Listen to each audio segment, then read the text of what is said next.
Go ahead and give us a call at 469-868-4164. Infinity Solar USA. There's a time and a place for everything. As you'll see, projections for the next quarter are... He shoots, he scores! 2 points for team middle management. The office is not one of them. Jack, can I see you in my office? No pouting, it's your ball. Let's see what you got. But Whirly Ball is. For corporate events, team building, and private parties, Whirly Ball in Hearst and Plano.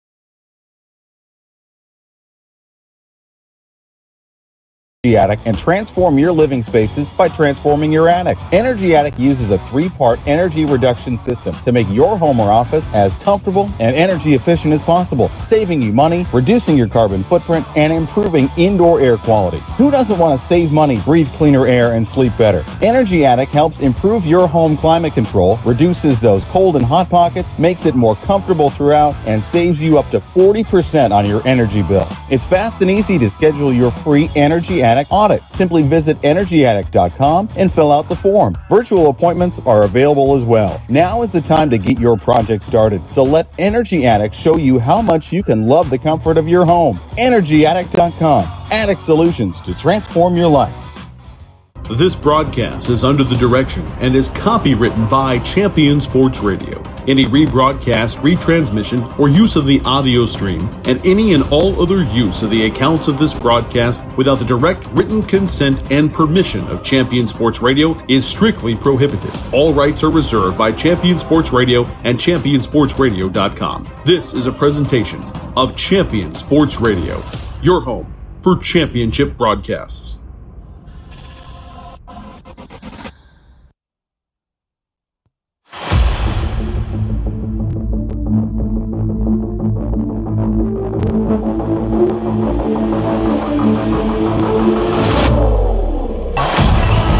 It's Friday night. It is finally football time in Texas. The Coppell Cowboys kick off their 2025 season tonight against the Sachse Mustangs at Homer B. Johnson Stadium in Garland.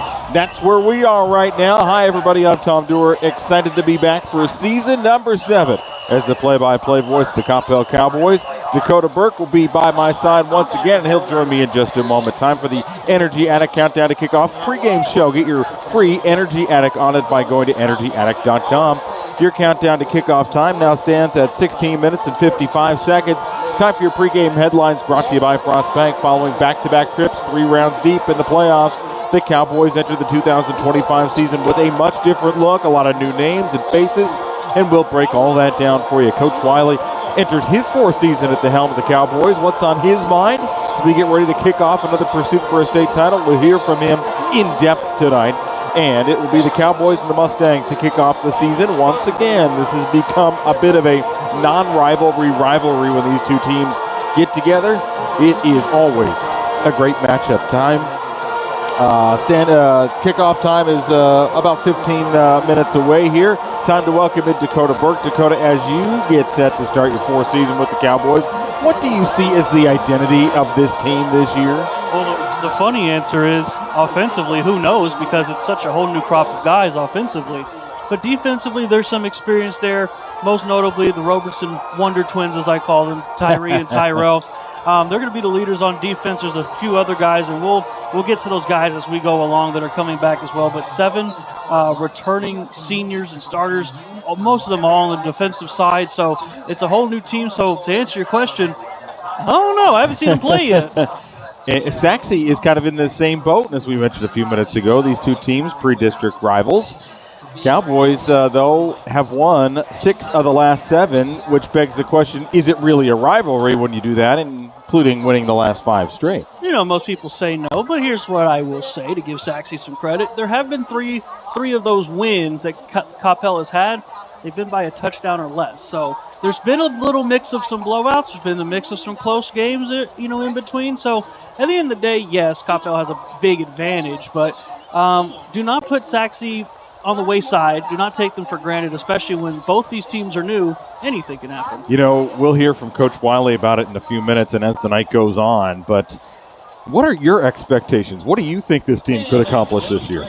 I definitely think they can make the playoffs. Whether they win a district championship or not, that's a bold task to ask of these guys. But, Coach Wiley's going to put them up to it, and it's about how they respond, which you may hear him say, coming up shortly. But they could definitely make the playoffs. I definitely think there's a playoff win or two under their belt. But, when we get to playoffs, you just kind of throw your hands up and go, anything can happen. So I definitely think it's a playoff team. It's just a matter of getting through this pre-district and getting through all the nooks and crannies of it. About 14 minutes until kickoff, and as you prefaced, we will hear from Cowboy head coach Antonio Wiley when the Energetic Countdown to Kickoff pregame show rolls on in just a moment. Bliss Orthodontics, where you'll experience the Bliss difference. Dr. Edau at Bliss Orthodontics is your leading Coppell orthodontist and has been serving the community for more than a decade. Bliss Orthodontics treats children and adults and can help you with braces, Invisalign, and even those affected by sleep apnea. Dr. Edau has more than 25 years of experience and has been named Best Orthodontist in North Texas by D Magazine. Bliss Orthodontics actively supports our local schools and sports teams, and they're a proud sponsor of Coppell Cowboys football. You can find them online at blissortho.com. Living in North Texas provides all of us with an amazing quality of life, including an affordable cost of living, outstanding schools, unbelievable cultural opportunities, and the best sports around. But we also have to put up with severe storms. Hi folks, Champion Sports Radio President and Founder Thomas Lee here to tell you when a hail or windstorm comes through your neighborhood, do what we did and call Greenleaf Roofing. Greenleaf Roofing is a fully insured, locally owned and operated company built on the values of amazing craftsmanship, affordable options, and innovative solutions. And they are proud that those values still stand as a foundation for their business today. And did I mention Greenleaf Roofing has 24-hour emergency service available? It's nice to know Greenleaf Roofing will be there in a hurry if you need them. After the first experience, I became a customer for life and have used them on 3 different homes. But don't just take my word for it. Learn about the Greenleaf Roofing difference yourself by calling them at 972-379-9109 or go online to greenleaf-roofing.com to find out how you can get your free quote. Greenleaf Roofing, the #1 choice for all your roofing needs. There's a time and a place for everything. As you'll see, projections for the next quarter are... He shoots, he scores. 2 points for team middle management. The office is not one of them. Jack, can I see you in my office? No pouting. It's your ball. Let's see what you got. But Whirly Ball is. For corporate events, team building, and private parties, Whirly Ball in Hearst and Plano is electric fun. Test your skills on the arcade games. Zip around in your Whirly Bug for a Whirly Ball competition. Or play the most affordable laser tag in the city. Learn more at whirlyball.info. Welcome back to the Energy Attic Countdown to Kickoff pregame show live from the Champion Sports Radio broadcast booth at Homer B. Johnson Stadium in Garland. The Cowboys will kick off their season tonight with a battle against the Sachse Mustangs. And, seasons change. That's true. And if there's one thing that's a constant at this level of athletics, it is change. So how does Coach Antonio Wiley approach kicking off the new season? The bevy of new players, including a new starting quarterback? Let's hear what's on the mind of Cowboys head coach Antonio Wiley. As we get set for game 1 tonight, fresh season, fresh start, fresh roster really, what is your approach as you look at taking the field for week 1 against a very familiar opponent? Oh man, we know each other. That's a pro and a con. You know what I mean? They've got a little bit of the advantage this time coming in with a new defensive coordinator. Some things have changed there.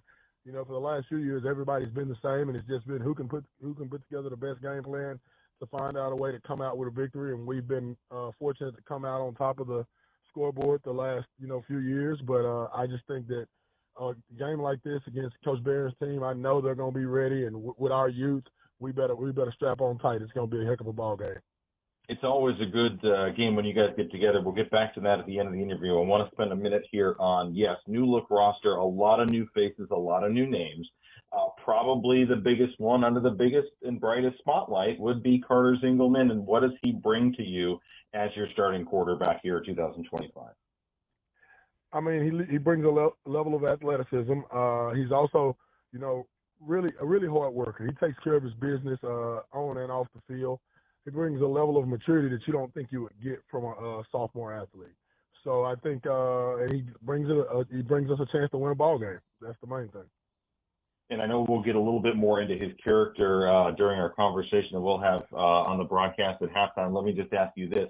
Goals for week one for him, goals for week one for the offense. What gets this team off on a good start in this game against Sachse and gets the season off to a good start offensively? Well, I think goals for him is to get him off to a good start. Don't let Sachse's defense pin their ears back and get after him early and get him rattled. I think he's young, and when you get into those situations, you have to make sure that you, as a coach and as a play caller, and my OC, that I have no doubt he's going to do a great job of that. This is kind of very similar to year one with us, even though our quarterback wasn't a sophomore. This is because this team has so few returners. We're looking at it like, okay, how do we come out? I think we just kind of got to go at it as the attack of, hey, let's let these guys get their feet wet, and kind of weather the storm early and catch their balance, and let's go to work. Let's see what they do well and what we need to X out of the game plan as the game goes on. And I think offensively, I just need to see between Carter and the rest of the offense. I just need us to see us play clean, mistake-free football. Is that realistic? They won't make any mistakes? No, but I think we need to limit those and try to find a way to execute at a very high level.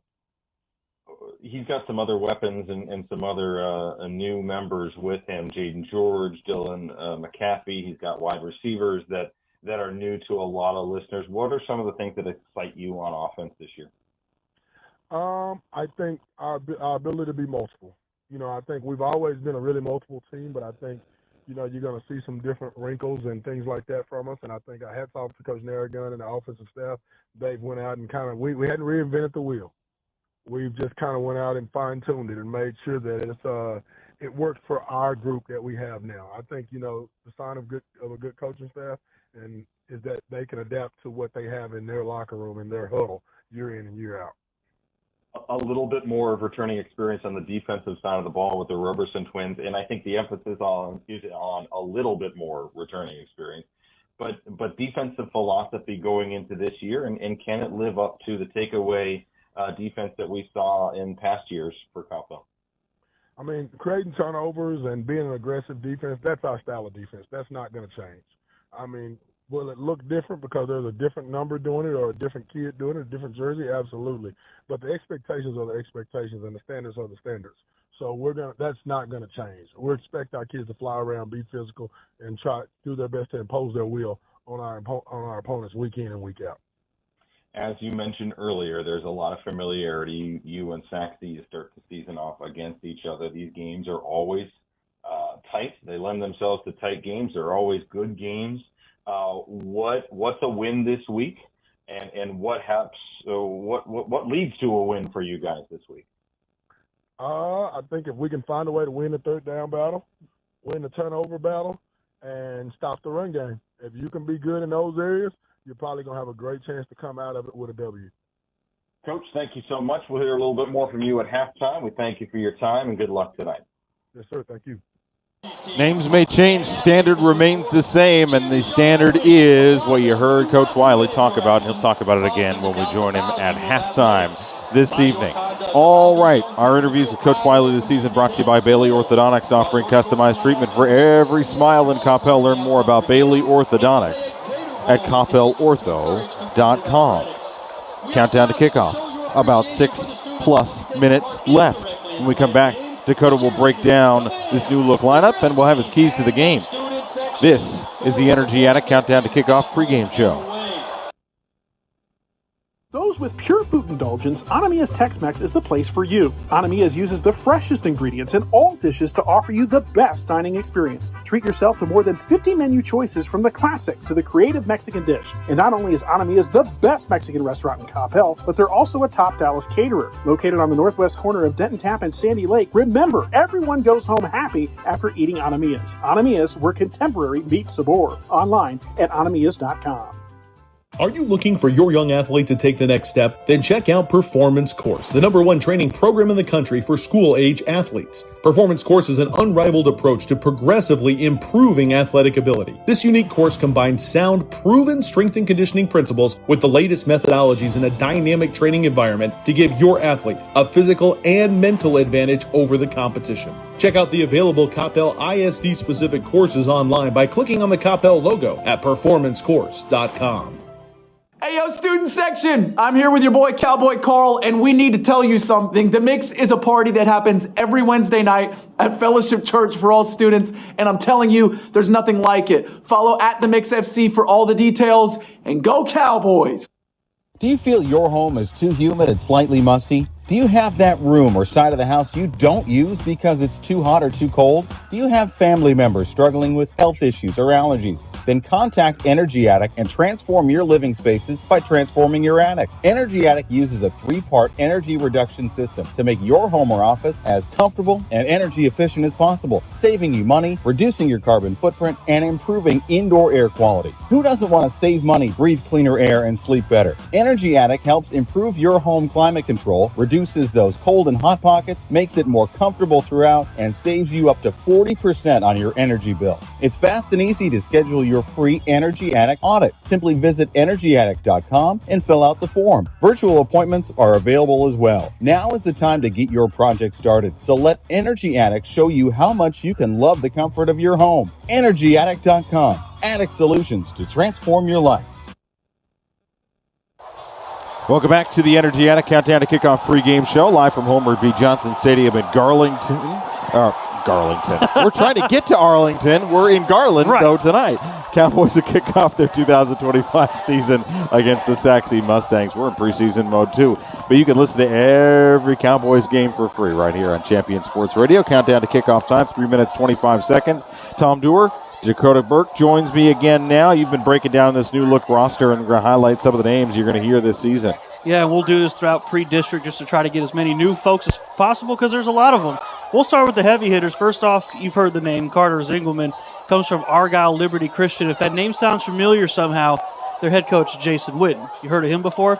But however, Carter, he was a starter on JV, so he's making the jump from JV taps to UIL 6A football. 6'6", 220 pounds, very athletic for his size and deceptively fast. He ran track for Coppell this past year in the 200 and 400 meter.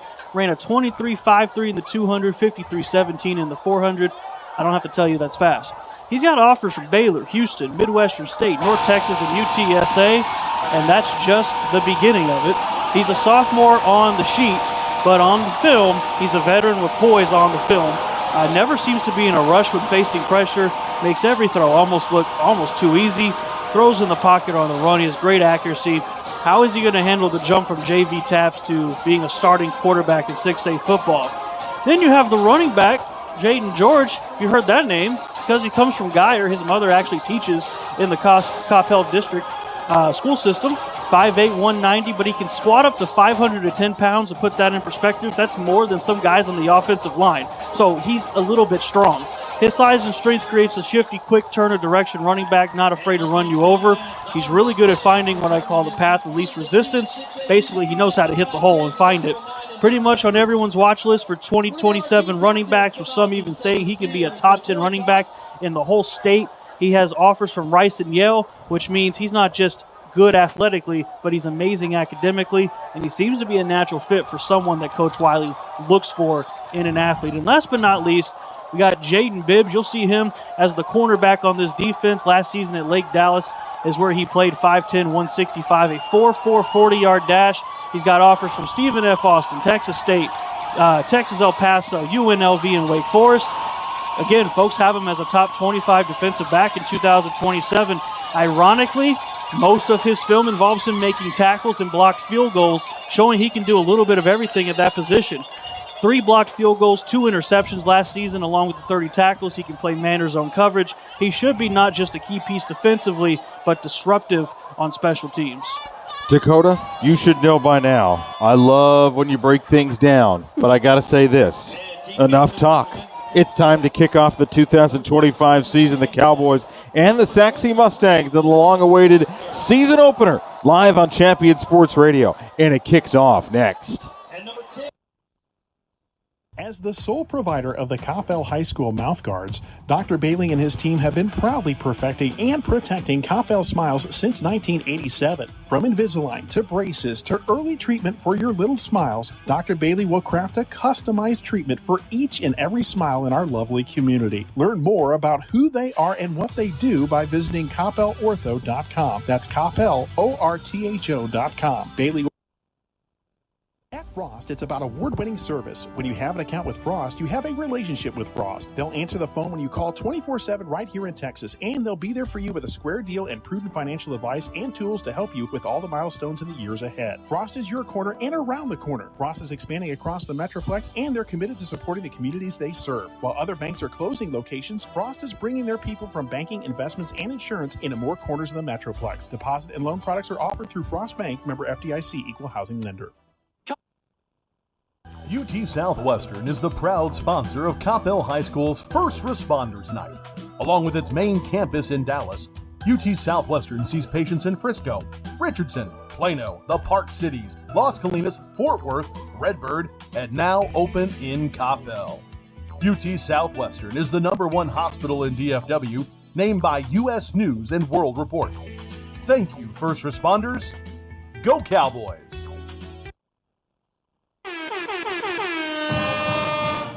You're listening to the home of the Coppell Cowboys, Champion Sports Radio. Have you noticed bad behavior has become normalized at interscholastic athletic events? Some fans seem angry. They lack civility toward one another. Some even get aggressive and unruly. Time out! What is going on? This has to stop. Let's not forget, school sports aren't just about winning.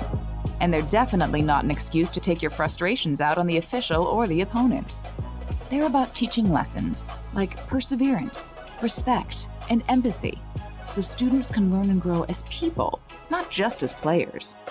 We all have a role to play in setting a good example for our students and teaching them these important values. So fans, it's time to step up your game and behave positively at interscholastic athletic events in Texas. This message presented by the UIL and the Texas High School Athletic Directors Association. This broadcast is under the direction and is copywritten by Champion Sports Radio. Any rebroadcast, retransmission, or use of the audio stream, and any and all other use of the accounts of this broadcast without the direct written consent and permission of Champion Sports Radio is strictly prohibited. All rights are reserved by Champion Sports Radio and ChampionSportsRadio.com. This is a presentation of Champion Sports Radio, your home for championship broadcasts.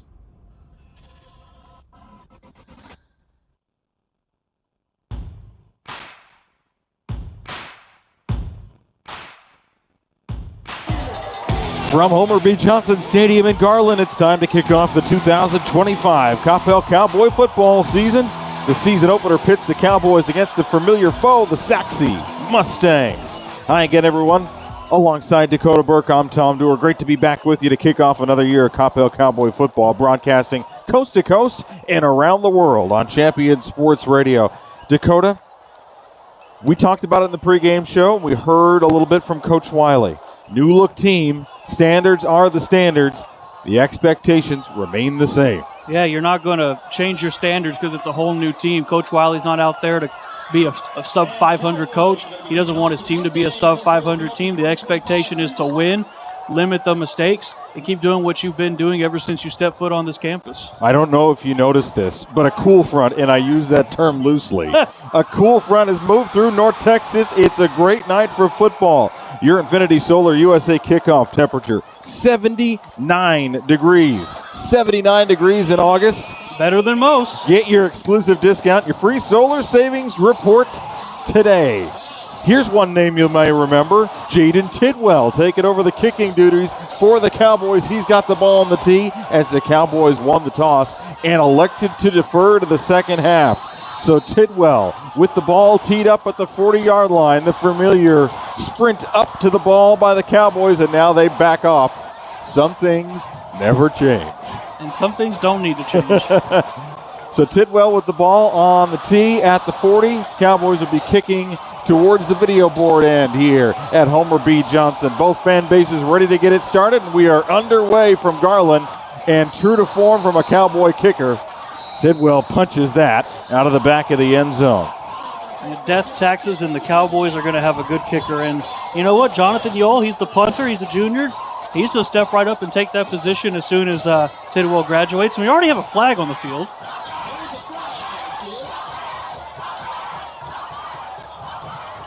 We'll see if head referee Randy Moose wants to have anything to say early on in this ball game.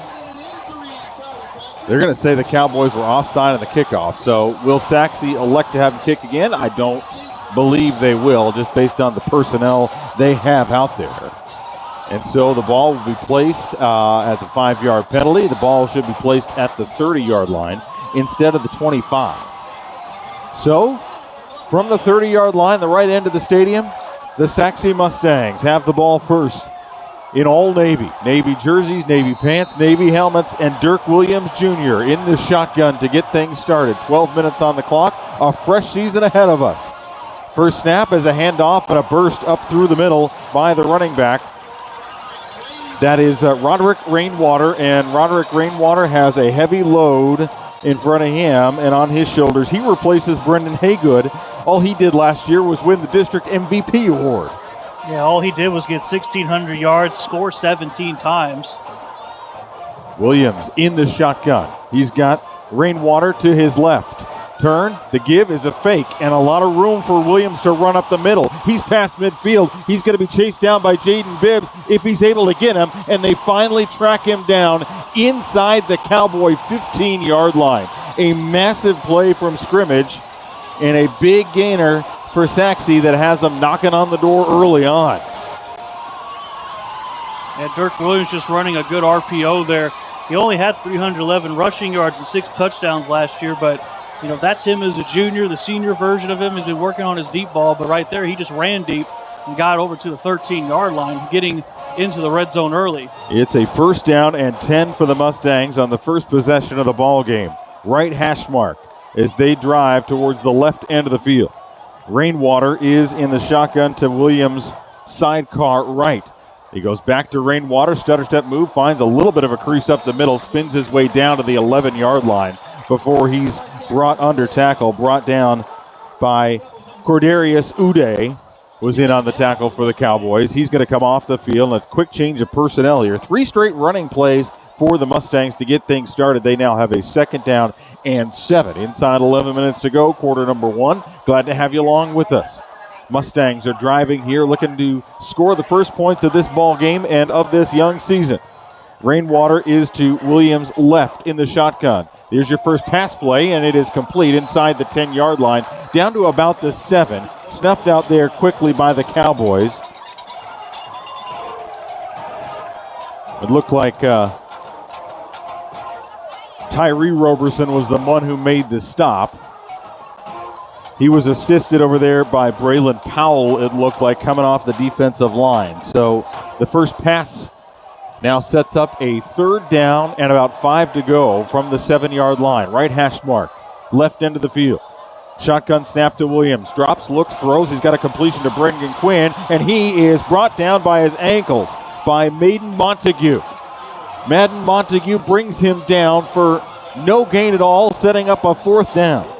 Big defensive stop there early on by the Cowboys, prompting this 4th down, and it looks like Sachse is, see if they, what are they bringing on the field goal unit here? Yes, it looks like they are. Damian Munoz is on there. And so Damian Munoz will set up for a 24-yard field goal attempt from the left hash mark. Chase Barstow will hold. There's the snap, and it goes through his hands, and it's back behind him to the 20-yard line. He looks, he throws, and that is incomplete. Good defense and a little bit of luck gets the Cowboys defense off the field. Yeah, botch snap almost turned into a lucky touchdown, but everybody was on their toes. Good job there. Fantastic red zone defense. A good little test early on, and when things go awry, everybody was on their toes. Everybody had their eyes up and knew what play they had to make, and they did it there. And what turned to 7 points turned to 3 points, then turned to 0 points. So they get down to the 8-yard line, the 7-yard line, but then they're stopped there. And so now the Cowboys will take over from their own 7 with 9:25 to go here in the first. And we will see our first performance from Carter Zingelman as the Cowboys quarterback, and they go to the ground on the first play from scrimmage. And it's going to be about a 3-yard pickup out to about the 10-yard line on the run.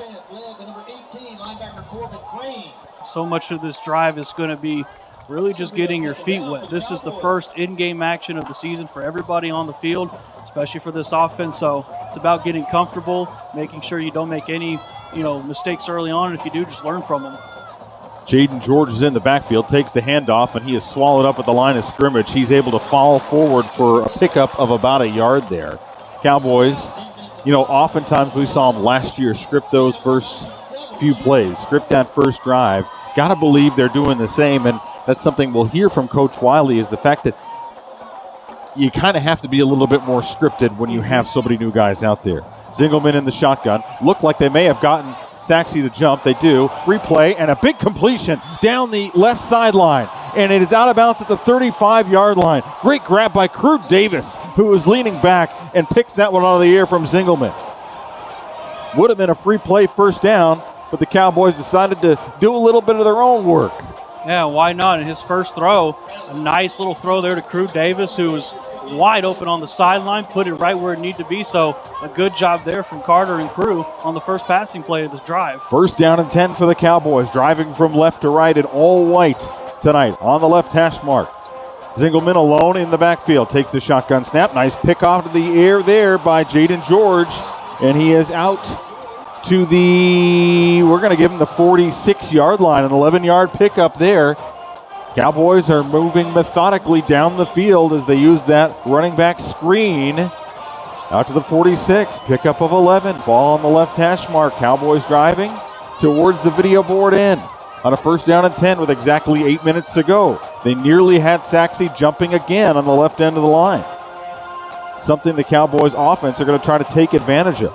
Zingelman to the line, makes a check, gets back in position. He's got George to his right. He hands the ball off to George. Stutter step move, past midfield, drives forward to the 47-yard line of Sachse. A helmet comes flying off. I don't know if there's going to be a penalty call there, but the helmet of Bossenpem. Bossenpem, Harold Bossenpem, the left tackle, came off, so now he has to come out for a play. And so the Cowboys, without their starting left tackle, will now rely on a backup, and back to work here. Second down and 3. 7:25 to go, first quarter. Cowboys with a defensive stop on Sachse's first possession. Zingelman now making a check. He's got plenty of time on the play clock, 25 seconds, as he shouts instructions down the offensive line. Now gets back into position. He's got Jaden George, sidecar left. He's got 3 wide receivers, 2 to the left and 1 to the right. The handoff, George, there is a flag. And big hole for George. He bounces off of a tackler. Lowered his shoulder, bounced off a guy. We'll have to see what the flags are here as we await the proclamation from Randy Moose. And is that going to be a false start? It is going to be a false start against the Cowboys. Well, one thing we did see there, even though that play will come back, Jaden George, I mentioned it, he might be a little on the shorter side. That boy's strong, and he showed it right there running over a man, and could have got the first down, but we'll have to come back and do it all over again. Numbers don't lie, right? 5'8", 190, but the guy can squat 5'10", as you mentioned earlier. And you can tell from here his lower half, I think that's bigger than my whole body. Jeez. Very Maurice Jones-Drew-like. Yeah, very, he is built. He is built, and he, on that run that won't count, he bounced off of a tackler and kept going. So now it's going to be backed up to a 2nd and 8 with 6:42 to go. First quarter, still no score. Cowboys back in their own territory at the 48-yard line. Left hash mark. They're now going to split out Jaden George. And do we have a play clock? And we're going to have a delay game against the Cowboys. So back-to-back penalties. They had already reset that play clock awfully fast. I didn't see it hit 0. It was back up to 25 by the time I looked over at it. So that's what all the commotion's that's about. That's what Antonio Wiley and his assistants on the field are saying. You did not reset. That wasn't proper reset. But they've already moved the ball back to the 43-yard line. So back-to-back penalties cost the Cowboys 10 yards. And now it's going to set up a 2nd down and 13. Left hash mark still. George is to Zingelman's left. Now, again, they split him out to the right side. Low snap. Zingelman picks it up. He's going to have to make something happen. He's got George on a check down. He's out past the 45, wrestles his way away from a guy out to the 49. Dakota, you saw a face mask that wasn't called. Yeah, I thought there would be a face mask call, but what do I know? I'm just here in the booth. But right there, what you saw was, Carter in a weird spot, low snap, had to pick it up between his legs, runs to the outside and does a little sidearm throw to Jaden George and gets back a little bit past the line of scrimmage. Good composure from the young kid there. So now a 3rd down and 7, right hash mark for the Cowboys from their own 49-yard line. Looking to keep the drive alive here after forcing the defensive stop. Zingelman drops, looks, throws. He should have a completion here, and that should be enough for a 1st down, depending on where they mark it. He's not going to get a favorable spot based on the far side official, even worse from the near side official. He caught it at the marker, but did his knee go down after he caught it? If so, it's going to be a 4th down and inches. Far side official has him spotted right at the 44-yard line, and now they're going to move the chains. They're going to give him a 1st down. So Zingelman with back-to-back make something happen plays. And he's got the Cowboys with a 1st down and 10 from the Sachse 44. 5:08 and ticking here in the 1st quarter. No score yet. The handoff, George. No, it's a keeper. Zingelman up the middle. He's inside the 25. He's going to take it all the way. No one's going to stop him. To the pylon and in. Carter Zingelman for his 1st varsity touchdown for the Cowboys. The RPO, the fake to George, and Carter going to use his track speed and put it to good use. Just goes right up the middle. Gets by every single person. 2-3 tackles missed. And hello, Mr. Carter. Welcome to Texas 6A football. Get your first score of many, my friend. A 93-yard drive capped off by a 44-yard touchdown run. And the Cowboys are lining up for the Bliss Orthodontics extra point.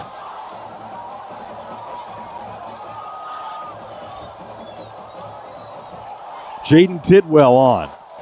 Cowboys still trying to get the right personnel out there. Thankfully, they got 10 seconds left on the play clock. Jonathan Yao with the hold. The kick is up, and it is perfect. And the Cowboys open the season with a galloping 44-yard touchdown run from their new quarterback, Carter Zingelman, 7-0. With 4:54 left to go in quarter number 1, this is Coppell Cowboy football.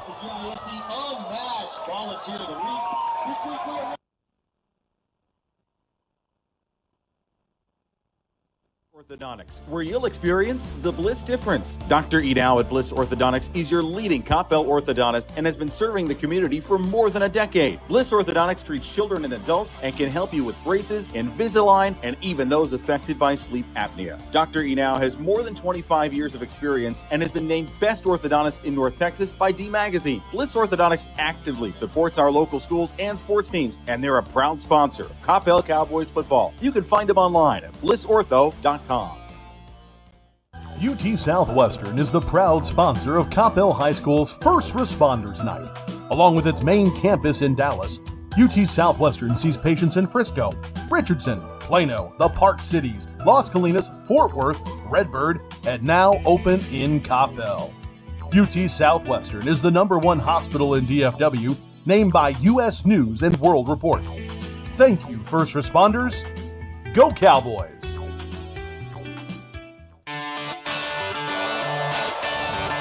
Carter Zingelman gets the Cowboys on the board, 44 yards on a galloping touchdown run, 7-0. And the ensuing kickoff is into and out of the back of the end zone, and what a way to start it for the boys. Yeah, and it all started, way back defensively after giving up a big run there to Dirk Williams Jr., the Sachse quarterback. A red zone stand, a bit of a mishap on special teams for Sachse, and the Cowboys keeping their composure and making sure nothing funky happened. Offense comes on, gets a nice long drive. Carter scores a touchdown. It's kind of like things of old on that drive a little bit. Hey, take what you can get, right? Mm-hmm. Cowboys now the 7-0 lead here with 4:54 to go in the first quarter. Sachse will take the ball from their own 25-yard line. We saw them able to move the ball on their first possession. Dirk Williams Jr. in the shotgun. Another bad snap. Handoff, run up the middle, stopped by the Cowboys after a gain. Forward progress out to the 29-yard line.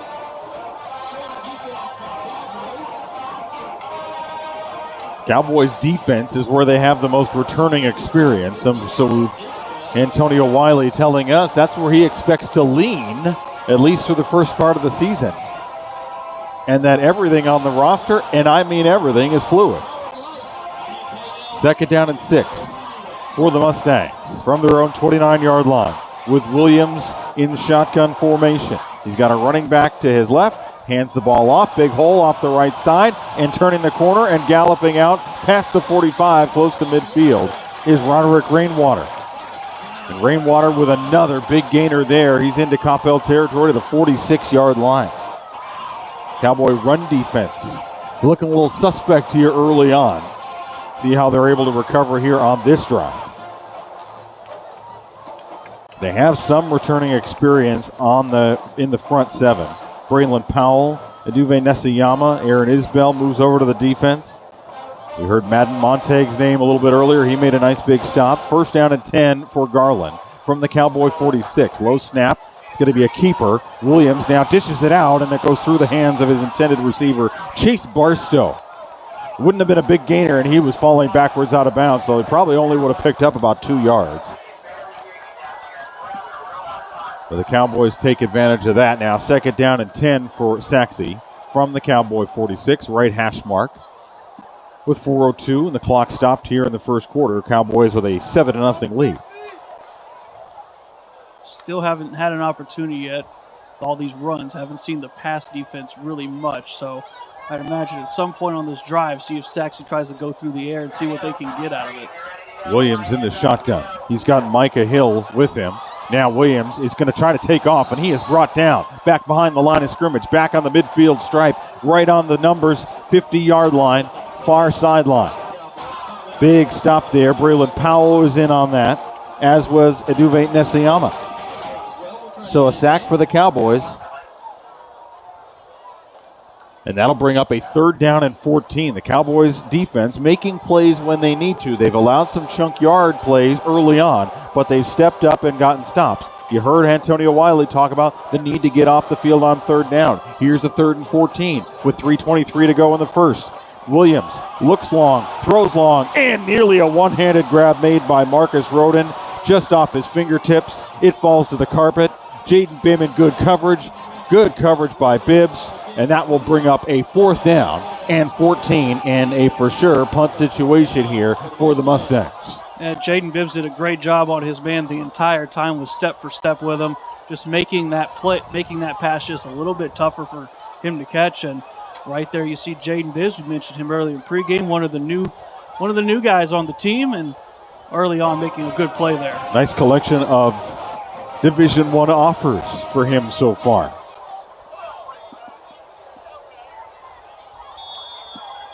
So the Mustangs to punt. Austin Taylor on. The ball right at the midfield stripe, and we got some whistles here before they snap the ball, and it's going to be a penalty against Sachse. So that's going to back them up and mean good things likely for the Cowboys here, field position-wise, when they get the ball back. Dylan McAfee back at his own 15-yard line to return the punt for the Cowboys. Austin Taylor now standing at his own 31 with the ball now back to their own 45-yard line. There's a 20-yard drive, and it is a line drive, tight spiraling punt that's going to bounce at the 27. McAfee has it, and he is grabbed by the shoulder pads and hauled down back at the 9. So I take back what I said about good field position.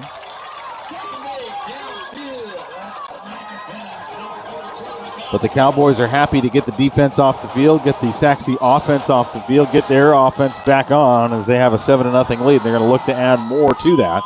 The ball is going to be spotted. They're going to give him the 11-yard line. So this second Cowboy drive, what do we expect to see here from Zingelman? I think we expect to see kind of more of the same. I think maybe this is the time where you want to get the playbook a little more open now, open up the script a little bit more, get him more involved in the passing game and see what he's got here. 3 wides, 2 tight ends, and a running back, and a flip in the backfield, and a nice catch there by Evan Mackin, and he's out and has more than he needs for the first down out to the 24-yard line. The big body tight end, junior, 6'5", 225. It's great to have a big tight end who athletic enough to make the catches, but also if you need him to, could be that extra blocker, and that's Evan Mackin in a nutshell. 3 wide receivers all split to the right side. And a swing pass, and it just bounces right in front of Crew Davis. That was a little bit off the mark and a little bit short. First incompletion for Zingelman. Man, he's picking right out of Eddie G's playbook. Completion, run the ball, completion. Finally an incomplete pass. Yeah, when I was doing my little new faces to watch, I didn't want to throw his name out there, but he does remind me a lot of a taller version of Edward Griffin. He has some qualities for sure. He's got Dylan McAfee in the backfield with him. The transfer from Keller Central. Now they split him out as the lone pass catcher on the numbers on the right side. From the left hash mark, swing pass in the backfield, Maury McKee. He gets his way around a defender and is swung down to the carpet at the 30-yard line. A pickup of 6-yard line. Tristan Maury McKee. Yeah, and he gets those yards because Dylan McAfee got a nice block. He was on the outside of that screen, so when the cut was made, he just came in, laid in a nice block to get a few extra yards there. So good stuff there. It's 3rd down and 4. The slot wide receiver lines up in the slot now on the left side. 3 wide receivers to the left and McAfee to the right. Clock ticks down to 2:05 to go with 10 seconds left on the play clock as Zingelman makes the check at the line of scrimmage. They keep the personnel the same. Now they move McAfee over to the left side. From the right hash mark, low snap again. Zingelman rolls to his left, throws, and it is complete. And a nice completion to Anene. Jacob Anene, a name you're going to hear in the wide receiver core all year long for the Cowboys. He's out close to midfield. Makes a big pickup there and gets another first down. Yeah, Nene, he's actually a basketball guy now focusing on football and using that height and rebounding to his advantage. Out to the Cowboy 44-yard line. Quick snap here, and it is McAfee, and flags come flying in from behind the play, which usually indicates an offensive holding call coming up. McAfee just not able to find a crease to get any forward momentum there, and we'll see what Randy Moose has to say.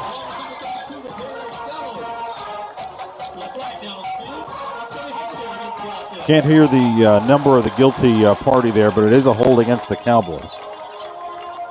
As normal in pre-district, refs don't turn on their mic, so it is what it is. And penalties like that tend to be normal too, especially when you got new developing chemistry, shall we say.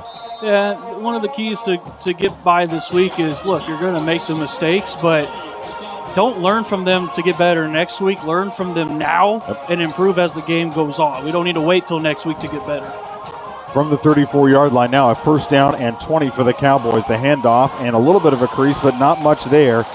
Trayson Haley grabs McAfee and hauls him down. He was able to pick up 4 on the running play. And thank you for reminding me, Dakota, we totally blew by your keys to the game. Well, we had a little bit of a late start. It's fine. But I already went through them. A truncated pregame show. Yeah. It's everybody's first game. Just breathe. Just relax. It's all good. You got more games to go, and learn from your mistakes now and don't wait till next week. There's your keys to the game. James C. McDonald's. Let's go Big Red. There we go. We did it. 3 wide receivers out there for the Cowboys. 2 to the right, 1 to the left. They also have the tight end, Evan Mackin. Offset the right tackle. Play action and Zingelman rolls. Zingelman under pressure. Zingelman eludes, and there's going to be a penalty flag as Zingelman works his way forward. He's past midfield, finally takes a shot brought down on the carpet at the Sachse 43-yard line. But we got to see what this penalty flag is. It was thrown by the head referee back in the backfield. It's going to be a face mask. Someone got Carter's face mask there as he was eluding, so... But what a job there by McAfee again, picking up the blitz, and then Carter Zingelman eluding pressure, and then, I mean, just the long legs, long body, just taking off and getting the first down and add the penalty to it. Look like they'll be probably at the 30-yard line if my math is mathing. I trust your math to math, believe me, more so than my math. And that puts the Cowboys now to first down and 10 from the Sachse 27-yard line. Yeah. Right hash mark. 20 seconds left to go in the first quarter. The Cowboys should get off one more play. They'll have to.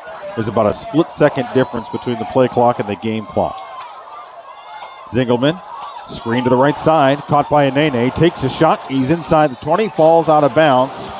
Clock will continue to roll. His feet stayed in bounds, and that will do it for quarter number one. The Cowboys will take a 7-0 lead and the ball to the second quarter. This is Coppell Cowboy football on Champion Sports Radio.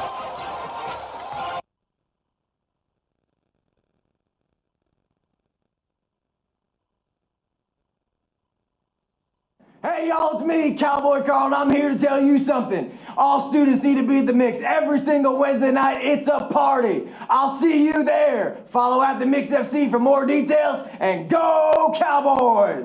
Johnson Management Company is an independent, family-owned McDonald's franchisee serving North Texas communities since 1986. At JMC, they actively support their communities through their involvement with schools, youth sports, and local charities. Your locally owned Coppell McDonald's proudly supports the Coppell Cowboys and reminds you to download the McDonald's app for all the best deals. Place your pickup order at the South Denton Tap Road location here in Coppell, or if you can't make it in, have your favorites delivered right to you. JMC McDonald's says, let's go, Big Red.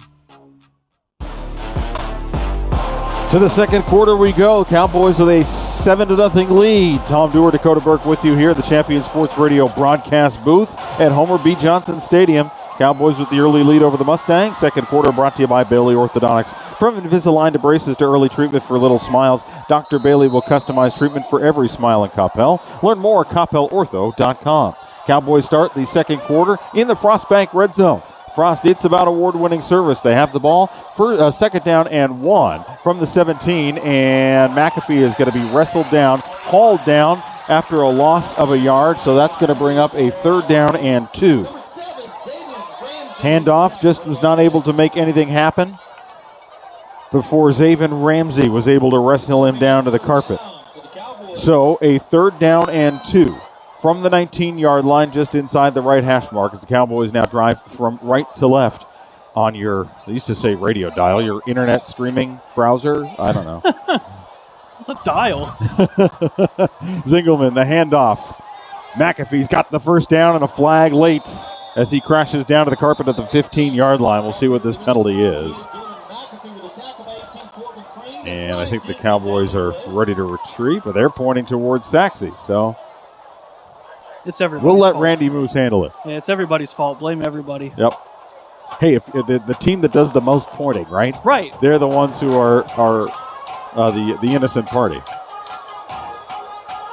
Another personal foul, hands to the face penalty this time on Sachse. So another costly penalty tacked on to the end of the run.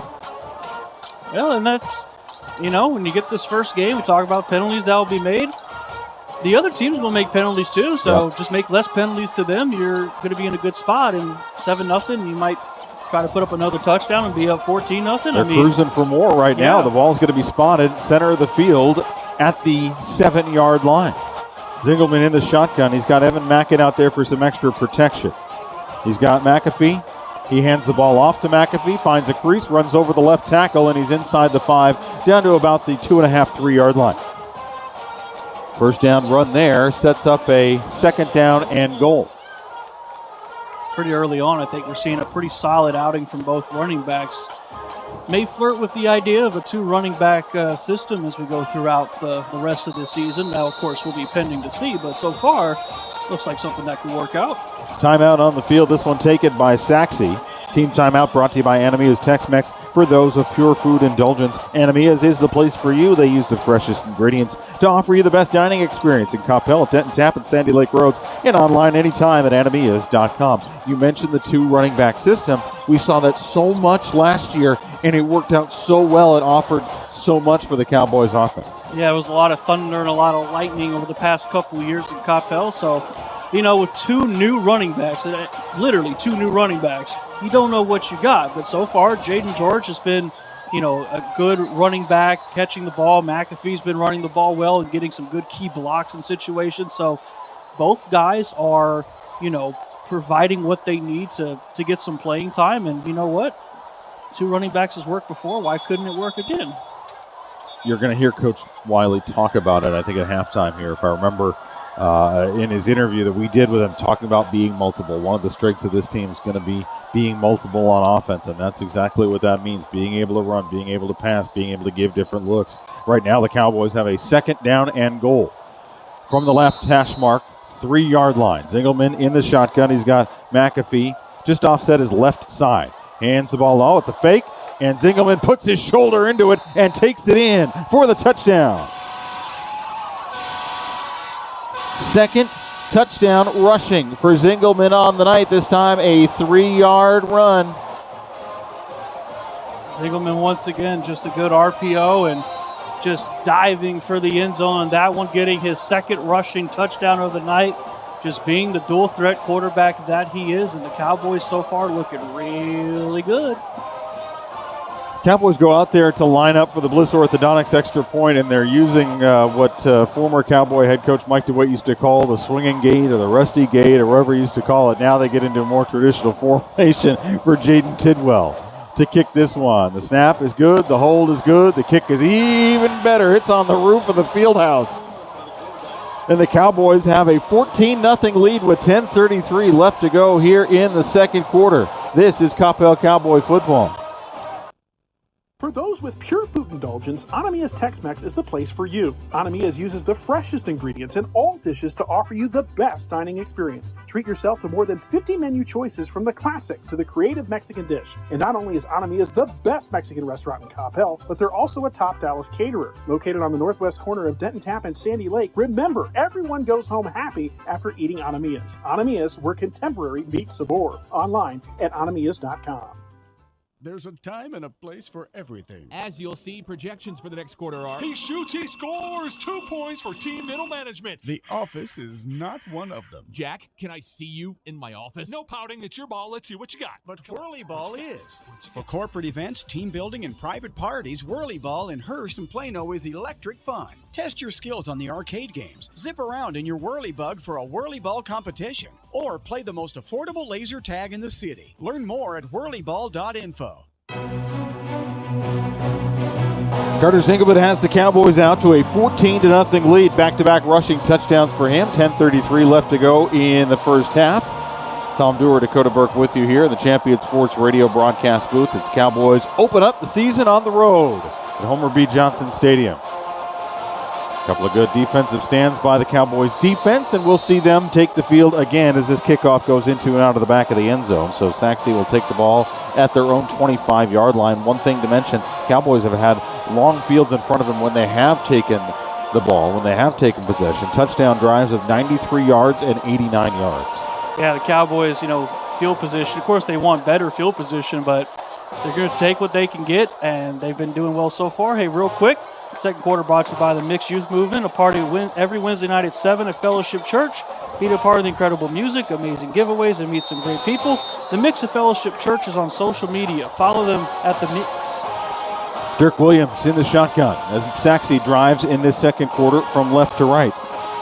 He sends Marcus Thigpen in motion to hand the ball off, and that is going to go absolutely nowhere. Micah Hill took the handoff, and the Cowboys took control.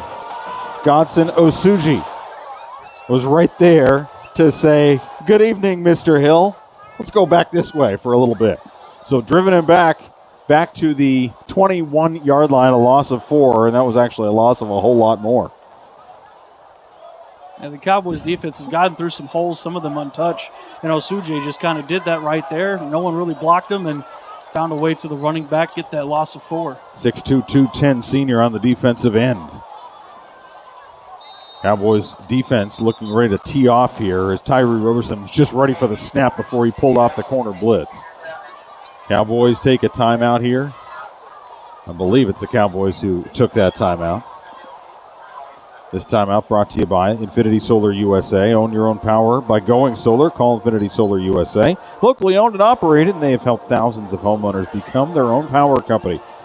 469-868-4164. 469-818-4164 to get your discount and free solar savings report. Hey, real quick stat update here. through a quarter and the completion of the Cowboy drive. Cowboys with 176 yards of total offense. Zingelman 8 for 9, 90 yards passing, and 69 yards and 2 touchdowns on the ground. Cowboy defense only allowing 88 yards of total offense for the Mustangs. I don't think that's not too bad for your first start. And like I said, he's coming from JV in TAPS, private school, and making that jump all the way to varsity 6A football. It's not a small jump to make. It's a really big one, and so far the lights ain't too bright for him. Not at all. And that's exactly what head coach Antonio Wiley talked about, wanting to start fast. Every week, he's the model of consistency. Mm-hmm. Every week he's talking about starting fast and going 1-0. You can set your watch by it, although you don't have to set watches anymore. It's all Apple Watches, right? It's all smart. Still got to set an alarm, though. 3 wides to the right side, a trio of them in a triangle, 1 to the left side. The Cowboys jump. It'll be a free play for Sachse, and they're going to go long and incomplete over the hands of Hakima Harrison, the second. But it'll be a free play as the Cowboys jumped offside.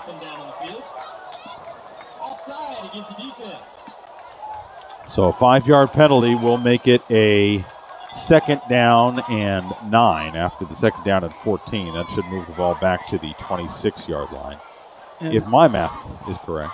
And what we haven't talked about a lot yet, and hopefully we don't jinx it, but Cowboys haven't made a lot of mistakes. No. And if they have, they've been short mistakes, So far, they're playing disciplined football, and that's why they're up 14-0. Same exact formation here for Sachse on a 2nd and 9 with 9:44 to go in the second quarter. They trail 14-0. They try to go up the middle, and the Cowboys say absolutely not. Everybody in the front 7 was there, and Duve Nesiyama grabs Hill and drives him backwards. He's had a tough drive here. Yeah, Nesiyama led the way there. Just running back just ran into him, and Nesiyama says, cool, you run into me, I'll push you back. Didn't get nowhere. 3rd down again for the Cowboys. The snap here on 3rd and long. They go over top. They go long and way over the head again of Harrison. And did they throw a flag? I know Sachse was looking for a pass interference flag back in the secondary. They're not going to get one. Nesiyama, just to complete my thought there, he earned himself a lot of starting time last year as the season went on. So already getting this season off, and he'll be looked at as one of the leaders, especially up front for the Cowboys, as Sachse will be forced to punt for a 2nd straight possession. And he's one of those very few returning starters is Nesiyama, so his leadership experience going to be leaned on heavily on this defense, and so far defensively, he's been a leader just not by words, but just by actions, getting some good key plays. 1 single yard on that drive by Sachse. Here's the punt. It is in the air. It's a tumbler, and it's going to bounce at the 40, and it's going to take a huge roll, and it's finally tracked down by McAfee. McAfee turns and works his way forward, wrestles himself away from some tacklers, and he's out close to the 30-yard line. That one bounced off of his hand. The Austin Taylor punt was a line drive, tumbling punt that knuckled as soon as it hit the carpet. And he's getting a slight earful for, touching. That's the second punt he's had, and it's been kind of sketchy punts and trying to recover and everything. Sometimes you just got to let him bounce. But, hey, he made something out of nothing, but you don't want to do that too many times because it could turn into something for the other side. Best field position, best drive start for the Cowboys here. They'll start at their own 30-yard line, just inside the right hash mark. 3 wide receivers to the left side. And the running play will go for about a yard before being driven backwards. George back in the ball game, running for the Cowboys. That'll set up a 2nd down and 9. Cowboys driving from right to left here in the second quarter in what I think are the best Cowboys uniforms. All white with the kind of the horseshoe stripe there on the shoulders, the double horseshoe stripe on each shoulder, white helmets with the interlocking CCs on the one side, the numbers on the other. Best look I think they have. 2nd down and 9. Zingelman takes the snap, drops, surveys, has a lot of time, trying to touch pass, and it's a beauty. And Nene out past midfield. He's inside the 40, almost down to the 35-yard line. Zingelman is fired up on that one. That was exactly how they drew it up. He just lofted that over 3 defenders. I don't understand how he made that throw.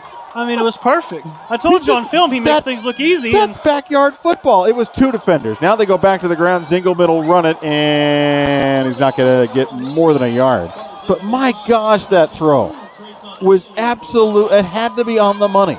It could not be an inch off, and he dropped it right in the hands of Anene, who then carried it forward for about 13 more yards. It may take me a while to process what I just saw, but I mean, again, coming out of the gate, you make a play like that. He makes things look easier than they should be. That is what you see on the film, and well, now you see it in person. We've gotten used to that. That's going to be another jump on the Sachse Mustangs. Zingelman going to the air on the free play, and that one is intercepted, but that won't stand.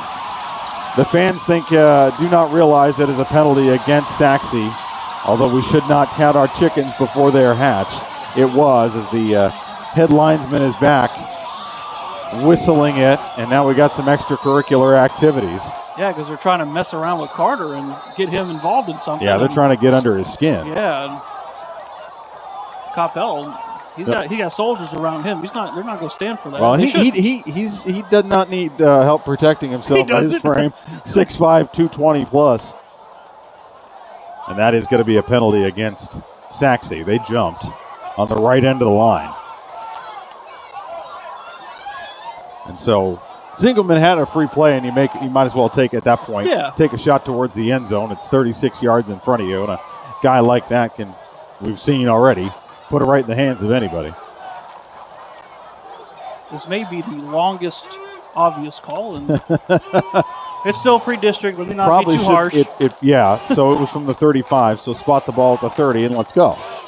There we go. There we go. Mike's still not on, but that's okay. That's fine. We'll guide you. Yeah, we got it. We'll guide you here. What it says on our Second down bench. and 4, 7:15 to go. Cowboys with a 14-0 lead, cruising and looking for more. Empty backfield, 5 wides out there for the Cowboys. Zingelman gets himself away from trouble, and he crashes forward inside the 25, down to the 24, picks up a first down.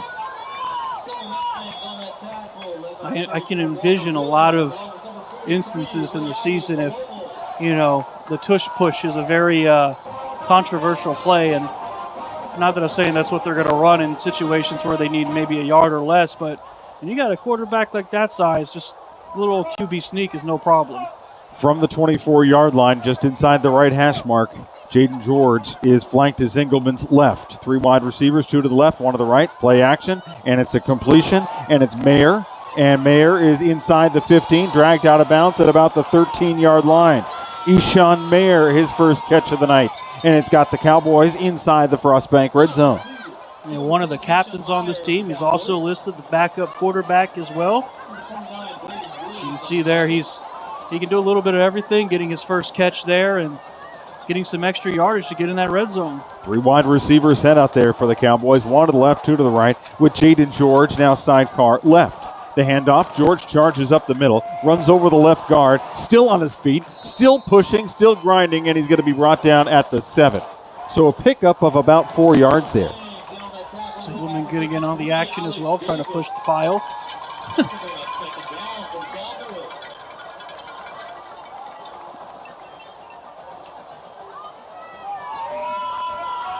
They don't have to get the touchdown yet. 2nd and 6. They get to about the 1.5-yard line, they'll get a reset of downs. 2nd down and 6 with 6:11. The throw, the catch, and working his way down towards the goal line, trying to wrestle his way forward and into the end zone, was Evan Mackin.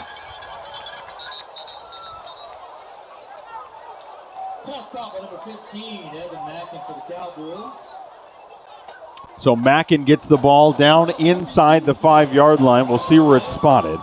It's going to be spotted at the 2. It's going to be a 3rd down and 1. So the Cowboys really with 6 cracks at the end zone from the 2-yard line. Ball spotted right on the left hash mark. Cowboys bring in the extra heavy personnel protection package. They got George to sidecar, Zingelman's right. 2 wide receivers. It's Crew Davis out to the left side, and then a Nene to far out to the right side. On this 3rd down and 1, Zingelman now goes under center, charges forward, pushing the pile. Did he get there? He's down to the goal line. The Cowboys say he's in, but he's going to be spotted just shy of his 3rd touchdown of the night. But he's going to be spotted at the 1 foot line. Yeah, not shy of the first down, though, so they can literally just run that play back, do it all over again, and I would imagine that would result in a success based on what we just saw there. Interesting personnel package they have coming out here now. They swapped out some of the bigger guys for some of the, shall we say, maybe more athletic, wormier guys here. As Engelman goes under center, 4:50 to go. He hands the ball off. Charging and falling into the end zone is Jaden George for the Cowboy touchdown. And now flags fly as we got some wrestling out of the back of the end zone. But the Cowboys in for their 3rd touchdown of the night.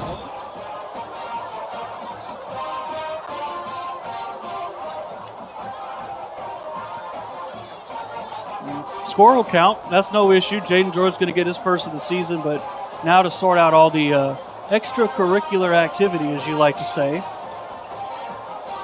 So George with the 1-yard touchdown run. The Cowboys drive 70 yards. And Jaden Tidwell is on for the Bliss Orthodontics extra point. Neither team looks set here. Yeah, well, the referees aren't set. We don't have an official word of what happened. I think Randy Moose was over talking to the Sachse coaching staff. We still haven't sorted out the penalties yet. Tidwell's extra point is up, and it is good. So the Cowboys take a 21-0 lead, and we still have penalties to sort out on the other side of a break. 21-0 is the score in favor of the Cowboys with 4:42 left to go in this second quarter. You're listening to Coppell Cowboy Football, live streaming on Champion Sports Radio.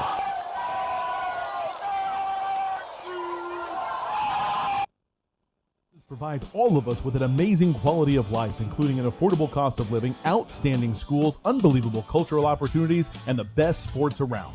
But we also have to put up with severe storms. Hi folks, Champion Sports Radio President and Founder Thomas Lee here to tell you when a hail or windstorm comes through your neighborhood, do what we did and call Greenleaf Roofing. Greenleaf Roofing is a fully insured, locally owned and operated company built on the values of amazing craftsmanship, affordable options, and innovative solutions. And they are proud that those values still stand as a foundation for their business today. And did I mention Greenleaf Roofing has 24-hour emergency service available? It's nice to know Greenleaf Roofing will be there in a hurry if you need them. After the first experience, I became a customer for life and have used them on 3 different homes. But don't just take my word for it. Learn about the Greenleaf Roofing difference yourself by calling them at 972-379-9109 or go online to greenleaf-roofing.com to find out how you can get your free quote. Greenleaf Roofing, the #1 choice for all your roofing needs.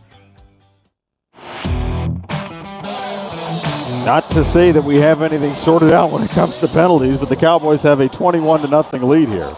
And let's see what Randy Moose has to say. Personal foul on everybody, that's what it looks like. Personal foul, delay a game, and that's going to go against the Cowboys. I don't know how you penalize just the Cowboys there. Oh, so it's offsetting penalties. All right. According to the PA announcer here, offset. Now.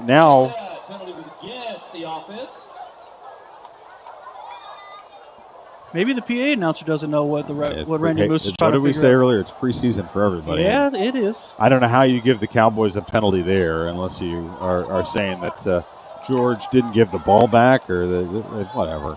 Give me a break. You know what? It's 21-0, so you know what? I think everything's okay so far. That's kind of the least of the worries right now. Yeah. The Cowboys looking really strong on both sides of the football here through the first quarter and a half of this ball game. So starting at the 25 is where the kickoff. Which honestly, Jaden Tidwell, he's got a leg Let's see what he can do here. Yeah. I'm kind of interested to see what he's able to do if you move him back 15 yards on the kickoff. And so Sachse now has 2 returners out there. They have Marcus Thigpen, and he's standing at his own 15-yard line. And they have Caleb Bass standing at his 15-yard line, the same 15-yard line, just on the opposite hash mark. So we'll see what Tidwell is able to do here.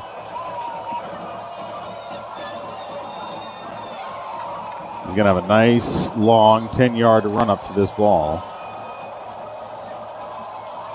And he puts a leg into it. It is a short one. It's going to be fielded at the 20-yard line by Thigpen.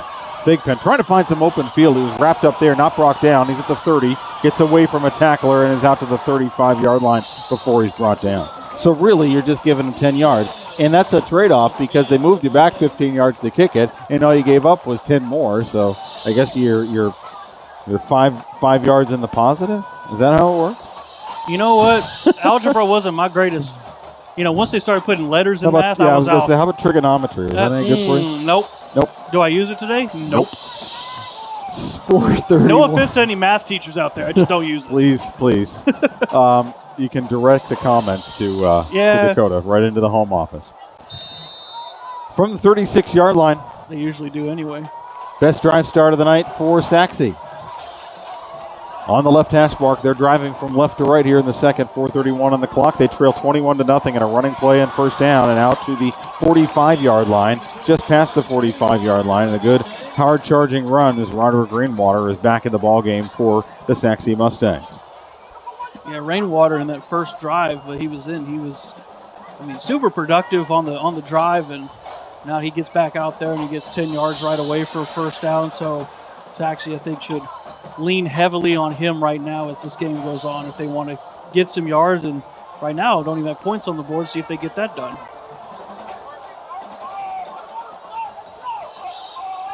So a fresh set of downs here for the Mustangs at their own 46-yard line. Rainwater again, huge hole opened up over the left tackle, and he's inside Coppell territory and down to the 34-yard line. He had a runway there, and he took off. Yeah, he absolutely did. That hole was wide open. Nothing easier than a run up the middle. Running straight is the shortest distance to where you want to go, and he did that. And he gets over to the 34-yard line there, so 2 back-to-back big runs from him. Coming into this drive, he had 38 yards on 4 runs. He almost has the equivalent of that here on 2 runs on this drive alone. A tick down inside, 4 minutes to go in the second quarter. First down and 10 for the Mustangs. They're looking to get on the board for the first time. They trail 21-0. Rainwater again, third straight run for him, third straight productive carry. He's inside the 30 and down to the 28-yard line. Pickup of 6 on that, and he's going to come out in favor of Micah Hill, who has not had as much luck running the football tonight for the Mustangs. But they're going to give Rainwater a brief breather. The ball is spotted inside the left hash mark, 28-yard line, right into the field. 3 wide receivers to the right side and 1 to the left for Williams in the shotgun. Hill is to his right. Snap nearly went right to Hill, and he charges forward after taking the handoff. Picks up a couple to the 26-yard line before he's gang tackled there. If I'm not mistaken, every third down, the Cowboys' defense has stopped them. So another chance. All but one, which led to the botched field goal attempt on the first drive. But since then, they've shut them down. This one's a 3rd down and 2 with 2:38 left to go in the first half. Williams looks to the sideline and maybe changing the play here with 7 on the play clock. He's in the shotgun with 3 wides to the right, 1 to the left. Hill's got the first down and a little bit more as he goes off to the left side and down to the 21-yard line. 5 straight running plays for the Mustangs on this drive and a fresh set of downs. And it's really trying to do a combination of clock management and trying to get a score. They don't want the Cowboys, to steal your term, to double dip because the Cowboys do receive at the second half. So the worst case scenario they want to avoid is the Cowboys get the ball back for the end of half, score some points, and get the ball to start the second half and score more points again. We tick down to the 2-minute warning. 2-minute warning. Brought to you by Bliss Orthodontics. Experience the Bliss difference. Dr. E. Now, the leading orthodontist in Coppell, has been serving the Coppell community for more than a decade. Bliss Orthodontics can help you with braces, Invisalign, and sleep apnea. Go to blissortho.com. Good time to tell you that coming up on the Whirly Ball halftime show, we'll have our extended interview, our conversation with Cowboy head coach Antonio Wiley. We'll hear from the Coppell band. We'll tell you about all the great things that are happening in Coppell ISD Athletics. And we'll take a look at some of the district games around 5, 6A, and some of the other big matchups tonight here in Week 1. I think he hit everything. I can't think of anything else we're going to cover, but who knows? Knowing us, there may be something. We may come up with something. Who knows? I'm sure we will. Maybe we'll start a riot about Micah Parsons being traded. Who knows what we do? You know? Hey, that is out of our control. It is, thankfully. Not my problem. So a first down and 10 for the Mustangs at the Cowboy 21-yard line. A triangle of wide receivers on the right side by the numbers. A single wide receiver on the left side. A running play, and it goes for absolutely nothing. As Rainwater is bottled up as soon as he gets the ball, and now we got a flag that comes in late.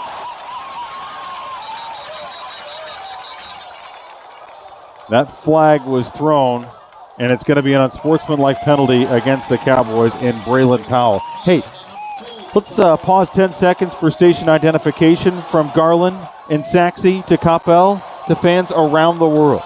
You're listening to Coppell Cowboy Football on Champion Sports Radio.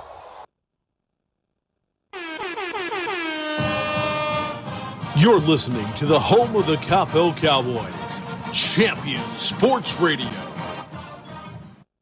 With 1:45 left to go in the first half, the Cowboys have a 21-0 lead. Sachse with the ball, and after that penalty,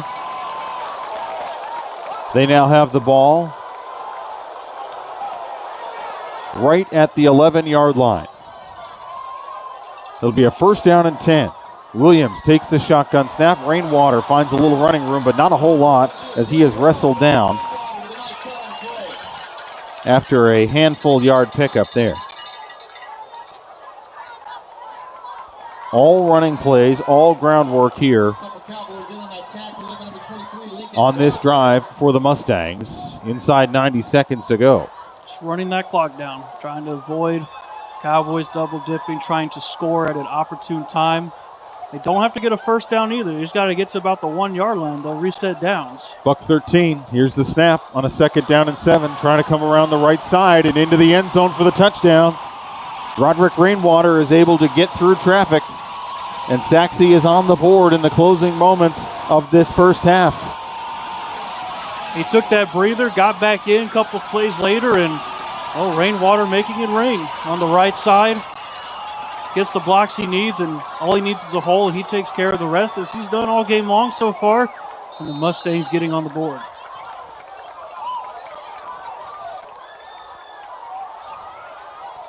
And so Damian Munoz on there for his first extra point attempt, and that one is nearly blocked. He punches it through, and a late flag comes flying in. 64-yard drive results in the first points of the ball game for Sachse. It is a 21-7 lead now for the Cowboys with 1:07 left to go in this first half.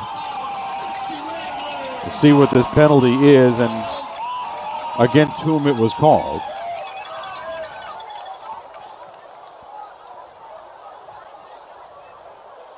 Just about every official involved in this chit-chat there.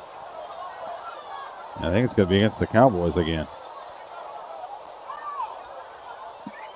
It is, as they are over conferring with Mark Red Barons, the head coach for Garland, what he wants to do. Looks like it was just contact with the kicker. What's the old expression? You can't make an omelet without breaking eggs. You can't sometimes block a kick without making contact with the kicker. And if you're going to do it on that extra point, it's the time to do it, not on a field goal attempt that's a miss. Mm-hmm. All right, so the Cowboys will have an opportunity here with 1:07 left to go to do exactly what I love for teams to do, and that is good old double dip. Just don't do it personally. just to clarify, do not do it. That is a party foul and kind of nasty. But Cowboys, hey, why not do a little double dip? Cowboys aren't even on the field here yet as they get set for the kickoff. And Sachse will be kicking off. Well, a very short field. They'll be kicking off from plus territory. Not often do we get to say that. So the ball is on the tee at the 45-yard line. the opposite 45-yard line, past midfield.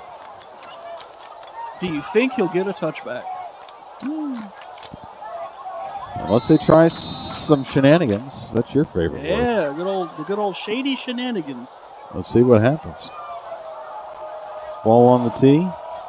They do. And that's exactly what they try. Onside kick, and it's grabbed by the Cowboys. You only live once, right? Stephen Castillo did a good job putting that ball on the carpet, trying to get the hop, skip, and the jump. But Cowboys were right there, ready for it.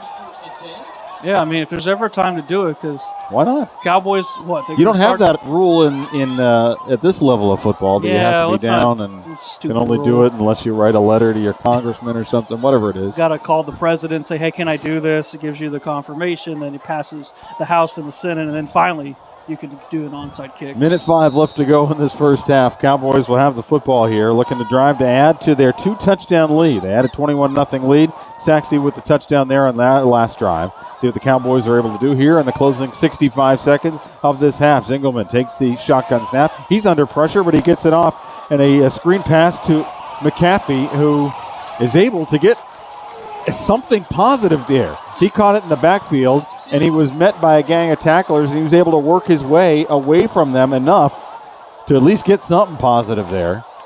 Hey, he had a guy on top of him, too. He's basically squatting him. We get the benefit of replay here. Bounced off of a guy, shedded a guy who was on his back. Wow. That is impressive. Zingelman in the shotgun with a half a minute to go here in this first half. 2 timeouts as well. They're not using them yet, though. And they're not in any hurry. There's 5 seconds left on the play clock here, and now 20 seconds left on the half. They're going to hand the ball off, and they're going to run it. It's McAfee. And McAfee is out to the 45-yard line, 10 seconds. Now they'll call a timeout. Yeah, I think that play was more than positive enough to now where they can look at, all right, let's go for it and see what we can get. Timeout here brought to you by Infinity Solar. Own your own power by going solar. Call Infinity Solar USA. Locally owned and operated, they've helped thousands of homeowners become their own power company. Call them to get your discount and your free solar savings report. 10 seconds left to go in this first half. It has been up until that last offensive possession for Sachse, all Coppell. They have a 21-7 lead. They're finishing the first half of the football, and they'll start the second half with the football. And it's a matter of, we don't know what Tidwell's field goal range is. I'm sure it's better than most. So I imagine they probably want to get to the other 30. That's where I'm going to start my prediction at. Here's my guess, though. It's sizable if he's a kicker at Coppell. Just saying. That is true. Cowboys with a long and rich history of guys who can put boot to ball and make good things happen. Zingelman leads the Cowboys out of the timeout with split wides, 2 on each side. He's got McAfee to his left. In the shotgun, takes the snap. Short drop, quick throw, and it's caught by Davis. Davis, and flags come flying in after he crosses midfield. 2 seconds and 1. They're going to have to stop the clock. They do. It should be 3 seconds left on the clock.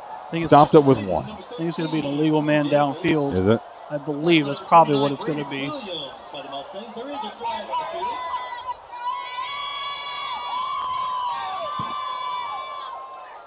It's going to be a hold against the Cowboys. I can be wrong sometimes. Yeah, there's 1 second left. I agree with you. Probably should be 3. It's all academic, though, at this point. And let's just take a knee probably and just head to the locker room. You're up 21-7, getting the ball back. No need to do anything outrageous. Mustangs drop back into prevent defense. And I wonder if you just take a knee at this point here with 1 second to go. And what's the sense of heaving it down the field? But we'll see what they do. Ball back to the 39-yard line. And now they just run the second off after they start. So no need to knee the ball. Cowboys own that first half. And they'll take a 21-7 lead into the locker room with them. But that is only the half of it. The Whirly Ball halftime show coming your way next. This is Coppell Cowboy football. This broadcast is under the direction and is copywritten by Champion Sports Radio. Any rebroadcast, retransmission, or use of the audio stream, and any and all other use of the accounts of this broadcast without the direct written consent and permission of Champion Sports Radio is strictly prohibited. All rights are reserved by Champion Sports Radio and ChampionSportsRadio.com. This is a presentation of Champion Sports Radio, your home for championship broadcasts.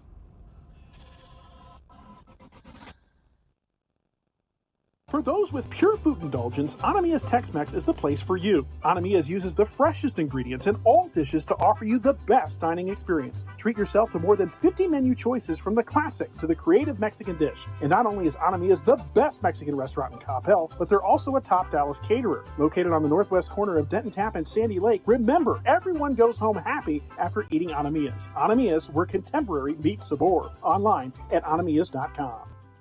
Hey, yo, student section! I'm here with your boy Cowboy Carl, and we need to tell you something. The Mix is a party that happens every Wednesday night at Fellowship Church for all students, and I'm telling you, there's nothing like it. Follow at The Mix FC for all the details, and go Cowboys! Are you looking for your young athlete to take the next step? Then check out Performance Course, the #1 training program in the country for school-age athletes. Performance Course is an unrivaled approach to progressively improving athletic ability. This unique course combines sound, proven strength and conditioning principles with the latest methodologies in a dynamic training environment to give your athlete a physical and mental advantage over the competition. Check out the available Coppell ISD-specific courses online by clicking on the Coppell logo at performancecourse.com.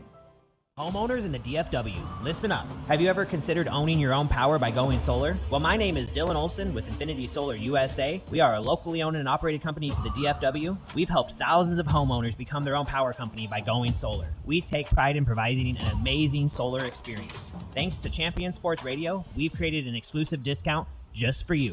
To get a free solar savings report, go ahead and give us a call at 469-868-4164. Infinity Solar USA. Do you feel your home is too humid and slightly musty? Do you have that room or side of the house you don't use because it's too hot or too cold? Do you have family members struggling with health issues or allergies? Then contact Energy Attic and transform your living spaces by transforming your attic. Energy Attic uses a 3-part energy reduction system to make your home or office as comfortable and energy efficient as possible, saving you money, reducing your carbon footprint, and improving indoor air quality. Who doesn't want to save money, breathe cleaner air, and sleep better? Energy Attic helps improve your home climate control, reduces those cold and hot pockets, makes it more comfortable throughout, and saves you up to 40% on your energy bill. It's fast and easy to schedule your free Energy Attic audit. Simply visit energyattic.com and fill out the form. Virtual appointments are available as well. Now is the time to get your project started. So let Energy Attic show you how much you can love the comfort of your home. energyattic.com. Attic solutions to transform your life.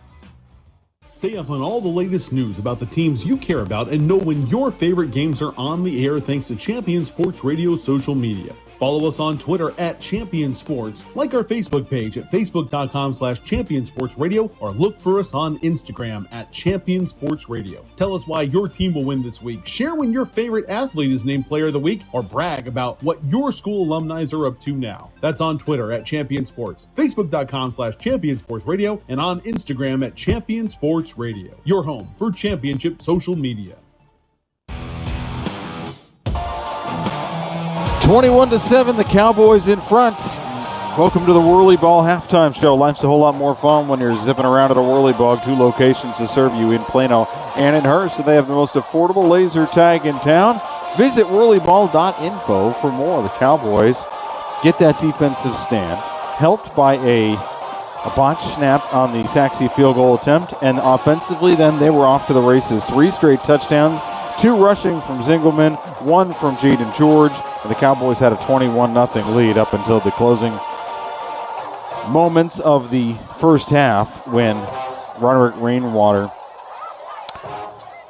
scored for Sachse to make it 21-7, capping off their 64-play drive. And we'll talk about it a little bit in a moment here as we wait for the Coppell band to get set up on the field. But the Cowboys looked really strong in that first half. Yeah, it's a very impressive first half. You know, the whole thing we talked about was things may be a little bit rough. It's a bunch of new guys. You got a sophomore quarterback coming from a JV TAPS team in Argyle Liberty and all the things.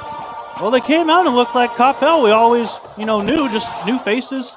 Some things changed, some things stayed the same. And for the offense, it's pretty much what happened. Zingelman's looked impressive, and the defense has held pretty strong, making it a 21-7 ball game. So everybody's doing a pretty solid job. All right, down to the field for the Coppell band.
Short performance from the Coppell band here on the road. I guess that's what you get for the being on the road for the first game of the season. I don't know.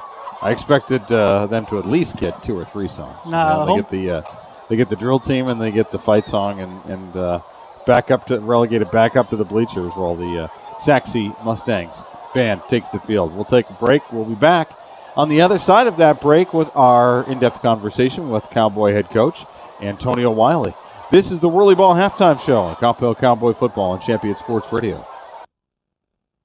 At Frost, it's about award-winning service. When you have an account with Frost, you have a relationship with Frost. They'll answer the phone when you call 24/7 right here in Texas, and they'll be there for you with a square deal and prudent financial advice and tools to help you with all the milestones in the years ahead. Frost is your corner and around the corner. Frost is expanding across the Metroplex, and they're committed to supporting the communities they serve. While other banks are closing locations, Frost is bringing their people from banking, investments, and insurance into more corners of the Metroplex. Deposit and loan products are offered through Frost Bank, member FDIC, equal housing lender.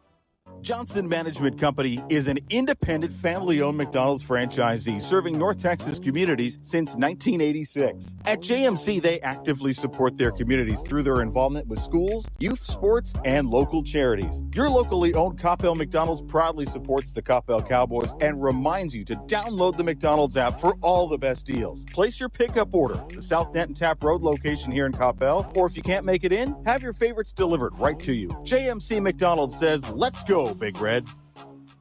There's a time and a place for everything. As you'll see, projections for the next quarter are... He shoots, he scores! 2 points for team middle management. The office is not one of them. Jack, can I see you in my office? No pouting, it's your ball. Let's see what you got. But Whirly Ball is. For corporate events, team building, and private parties, Whirly Ball in Hearst and Plano is electric fun. Test your skills on the arcade games. Zip around in your Whirly Bug for a Whirly Ball competition. Or play the most affordable laser tag in the city. Learn more at whirlyball.info. As the sole provider of the Coppell High School mouthguards, Dr. Bailey and his team have been proudly perfecting and protecting Coppell smiles since 1987. From Invisalign to braces to early treatment for your little smiles, Dr. Bailey will craft a customized treatment for each and every smile in our lovely community. Learn more about who they are and what they do by visiting CoppellOrtho.com. That's CoppellOrtho.com. Bailey Orthodontics, proudly serving the Coppell community since 1987. Coppell Cowboys, we want to personally invite you to join us this Sunday at Fellowship Church in Grapevine. For over 3 decades, Pastor Ed Young and Fellowship Church have been creatively and boldly communicating the Bible. For more information, visit fellowshipchurch.com and go Cowboys! UT Southwestern is the proud sponsor of Coppell High School's First Responders Night. Along with its main campus in Dallas, UT Southwestern sees patients in Frisco, Richardson, Plano, the Park Cities, Las Colinas, Fort Worth, Redbird, and now open in Coppell. UT Southwestern is the #1 hospital in DFW, named by U.S. News and World Report. Thank you, first responders. Go Cowboys! What's the biggest myth about interscholastic performing arts? that you have to be the most talented or experienced to participate. The truth is, anyone can be a part of their school's performing arts. There are countless opportunities for students to participate, from theater, choir, and band to speech and debate. The bottom line, if you want to perform, there's a place for you. This message presented by the NFHS and the UIL.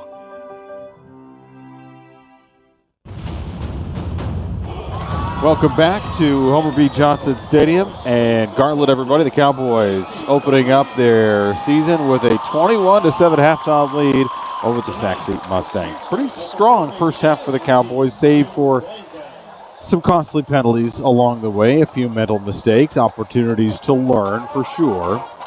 There were a few things that we talked about and a few things that the Cowboys are going to need to learn how to navigate with this new look roster. And that's kind of where we started our conversation, Dakota and I, with head coach Antonio Wiley.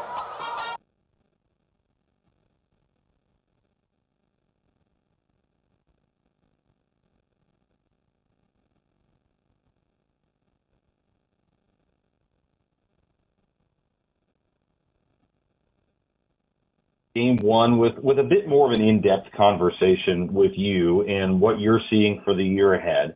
And let's kind of start with, you go into year 4 now. This is your team. You've left, a mark on it since the very beginning, and you've grown each and every year. This team has grown each and every year. As you get set to start your 4th season in Coppell, what are some of the things on your mind right now? What are some of the things that you're looking forward to for this season, and what are some of the things that you want us and the fans to keep in mind as we get ready? Man, that's a laundry list of questions in a short amount of time to answer, man.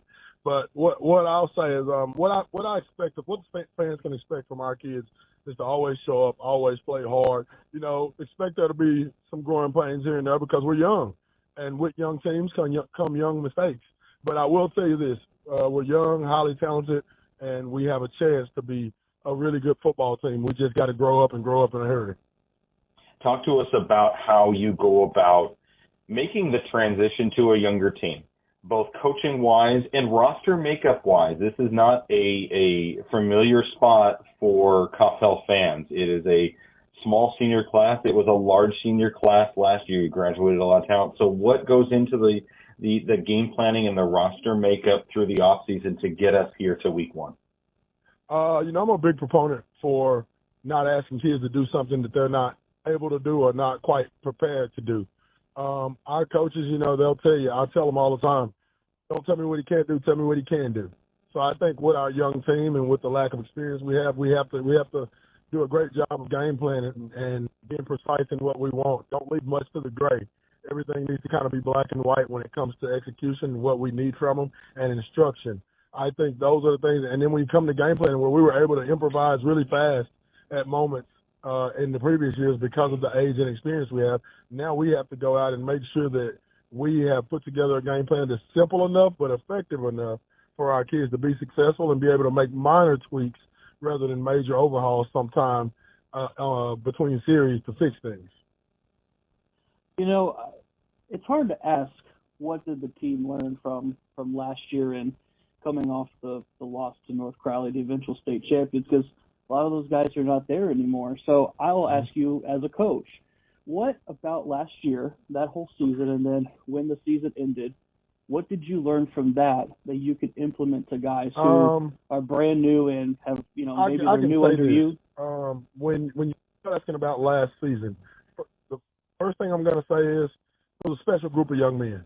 Coppell has benefited, myself as the coaching staff, the community benefited from having a really special group of young men. But I'll tell you what you learn.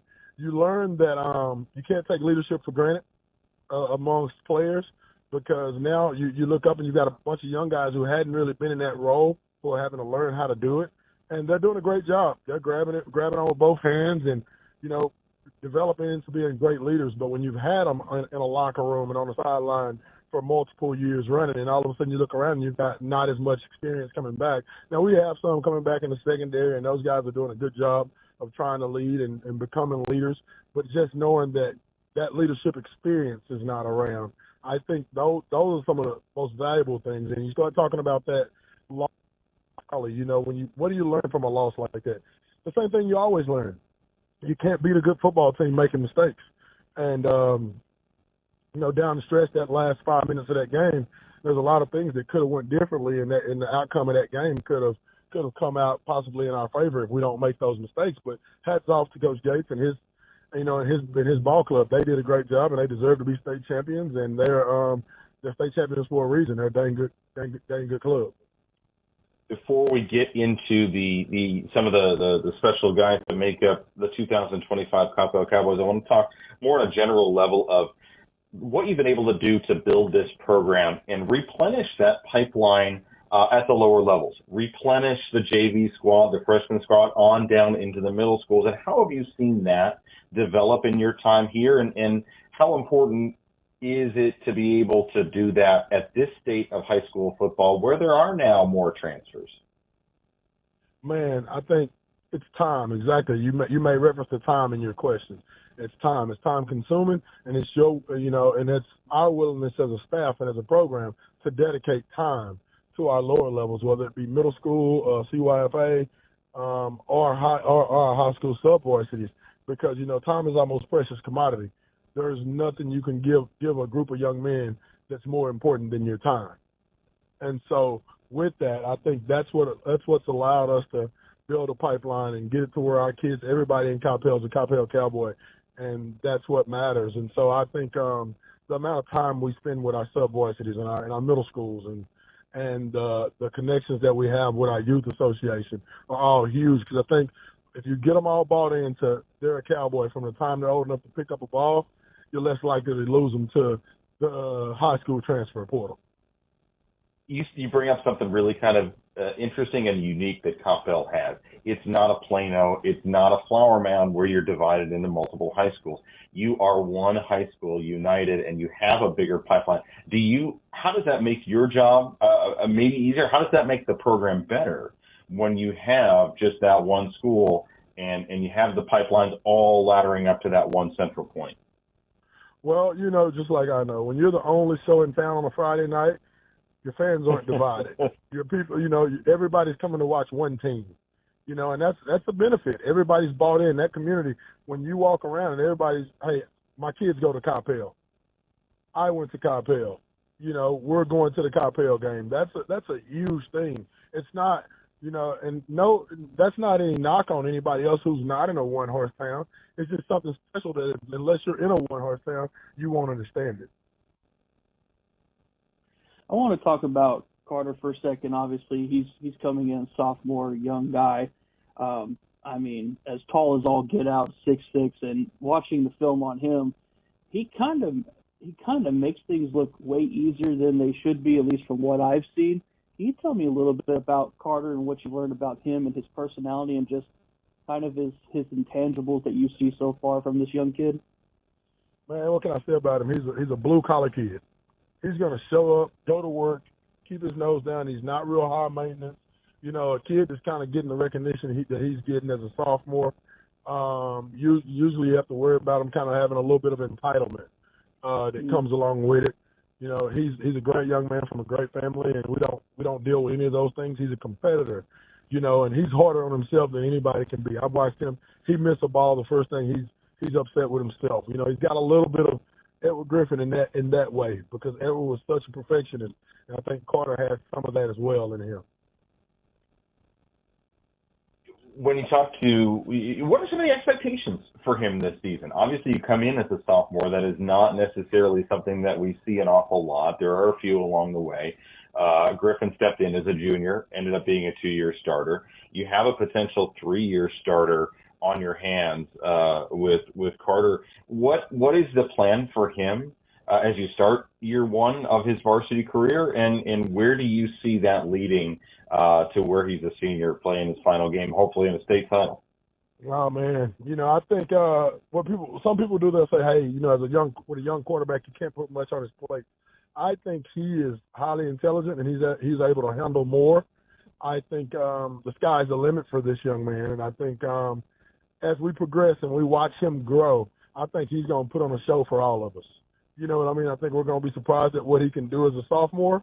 And then as a junior, I think he's going to be special. And I think as a senior, he's got a chance to be one of the most elite quarterbacks across the state and possibly to ever play at Coppell. And that's saying something, because right now the guy that he's coming in behind, I mean, I thought he's probably the best one to ever play there and probably that ever will play there.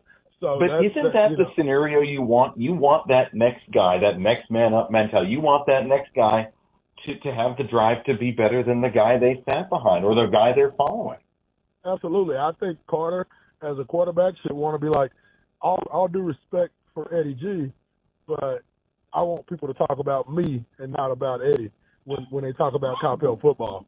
You know, that's in my me being a competitor and him being the type of competitor he is, I think he respects it and he loves it. He loves what Eddie's done. But I think his competitive nature is going to stay.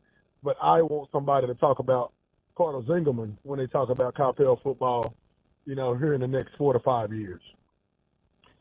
Well, Coach, we can talk about the new guys all day because there's a lot of them, but I want to shift to the defense and some of the experience that's there. And the two guys that pop up, they just happen to be the twins, Tyree and Tyrell Roberson. Last year, they both had tremendous seasons. Just what do you expect from them defensively now that they're in this kind of leadership role, in the sense of, they are the experience that came back from last year and had great seasons? I expect them to be the calming force on the sideline outside of our coaches. You need those older guys who've been in the storms and been in the tough battles, to be able to calm the sidelines when things, because it's inevitable. Somebody's going to punch you in the mouth on a Friday night. How do you recover from that and get back going and find your way out of a dazed state and get back to executing the game plan? Because I think that's what experience does. That's what having guys who can play the game of football coming back on your roster and who kids on your team look at as leaders.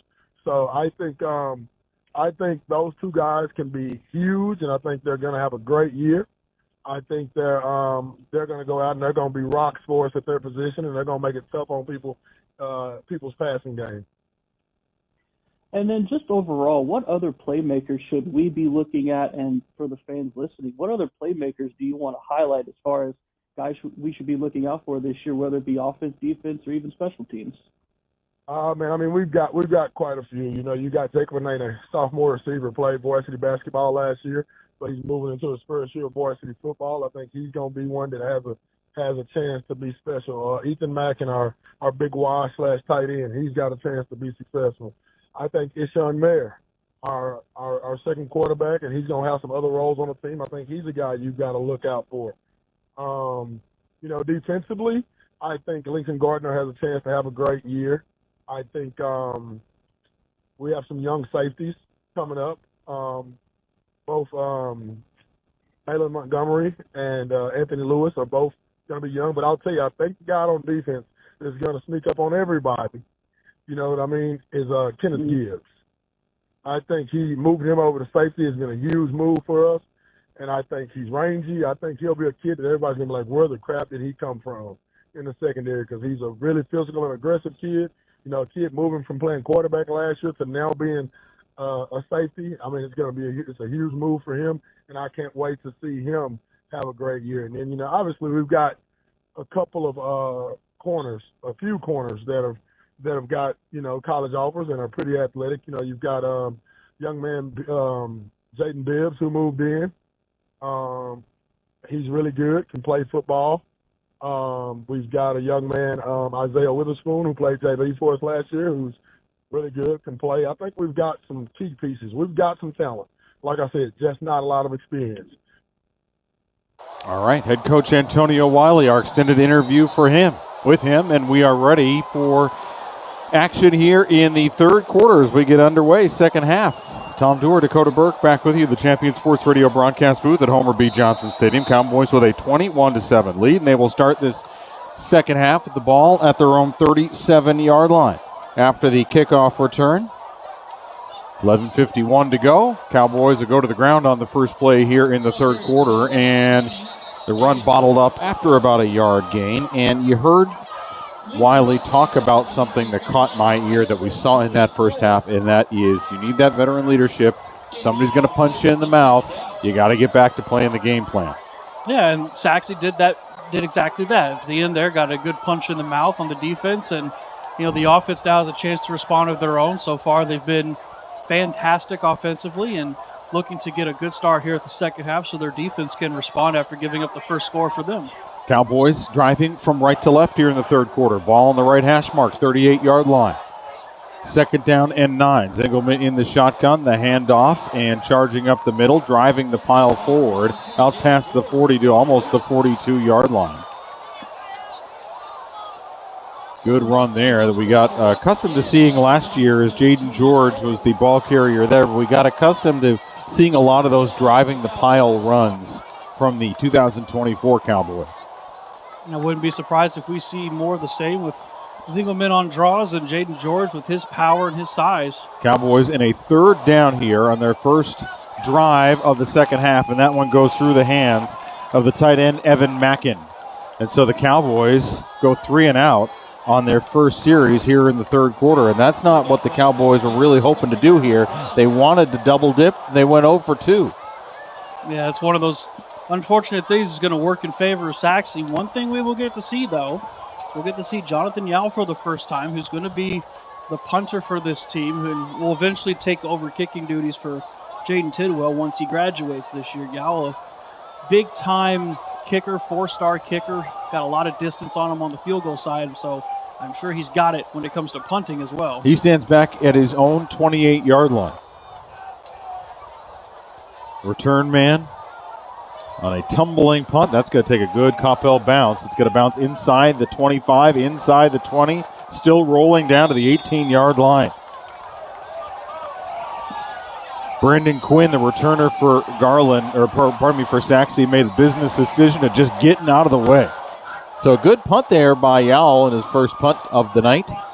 And so starting from the 18-yard line will be Sachse, their first offensive possession here of the second half.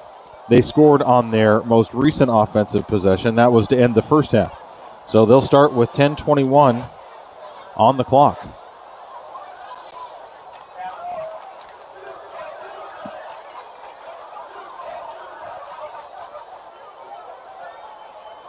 I'm getting some classic "you can't do that" chants from the home side. Don't know what they can't do, but I'm sure they'll tell us. It looks like they're marching the ball back, so I think there was a procedure penalty against Sachse here that's going to force them even deeper in the into their own end, and the ball will be spotted at the 9-yard line, so they'll start at the 9. Coppell's had the misfortune, they've unfortunately been stuck in their own territory and starting drives deep towards their end zone. Now it's the Mustangs' turn. First down and 10, a low snap taken by Williams. The run up the middle and off to the right side. Picks up about a yard.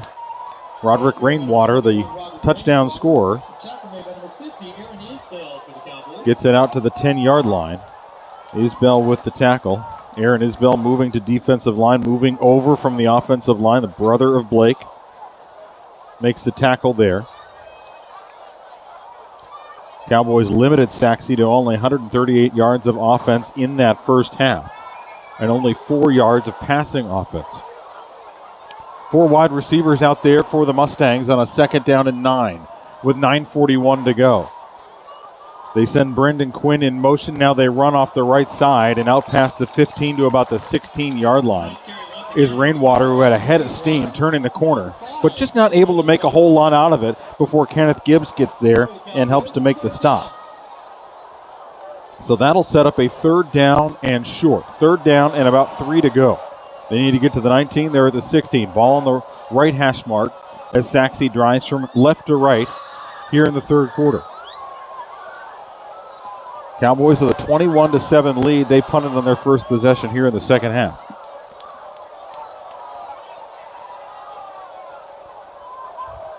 They send Chase Barstow in motion and an orbit motion, and he catches it in the backfield on the screen. He is going to be out close to the first down before he's wrestled out of bounds by Tyree Roberson.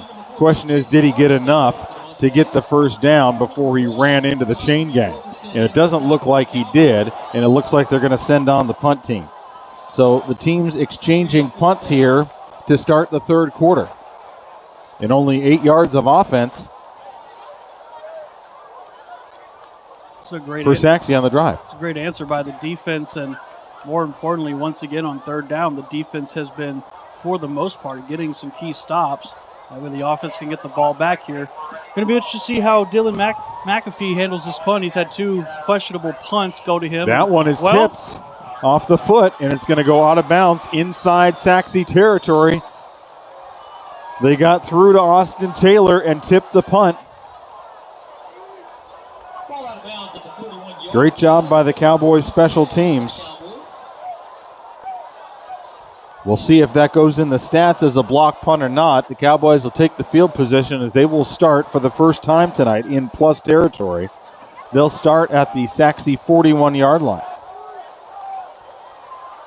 And they'll start with 8:41 to go. We're seeing the replay, and it doesn't look like it was tipped. It looks like he just rushed to get it off. Yeah, just rushed to get it off, but you don't rush it if you don't have pressure coming at you. So the Cowboys doing their thing on special teams, even if it's not going to show up on the stat line. Cowboys on a first down pass play, and it's complete to Crew Davis, and he's got some room to run. He's inside the 25, and he's wrestled down at the 19. Good job by Zingelman to take advantage of what the defense gave him there and take advantage of the fact that they weren't truly ready. But the Cowboys get up to the line of scrimmage quickly, and they're already in the Frostbank red zone. Zingelman, the handoff. McAfee charges forward, and he's inside the 10, still on his feet, down to the 6. They're pushing the pile, and they're going to whistle him at the 5. Up-tempo offense here for the Cowboys on their second drive of the third quarter. Yeah, try to hold on for dear life was Sachse defender there as McAfee was just dragging him along and got to the 6, maybe 5.5-yard line. So a quick start here for this offense is exactly what they needed. Zingelman in the shotgun with 8:04 to go in the third. He drops the snap. He picks it up. He's trying to worm his way through. Goes off the right side. Rolling, twisting, turning down to the goal line. And the near side official has him in for the touchdown. Zingelman picked that snap up off the carpet after he dropped it, corralled it, charged forward off the right end, and got himself in his third rushing touchdown of the night. He's making something out of nothing. Botched play. Zingelman, his third rushing touchdown of the night. He is just not stopping with all that scoring, and the Cowboys going to take a 3-score lead here pending this extra point. Jaden Tidwell on once again for the Bliss Orthodontics extra point.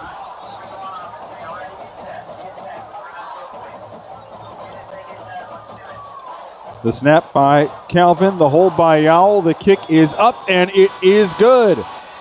The Cowboys make up for that first drive in the third quarter where they had to punt. They come back, they get a touchdown, and they regain that 3-score lead. 28-7 with 7:48 left to go here in the third quarter. This is Coppell Cowboy football.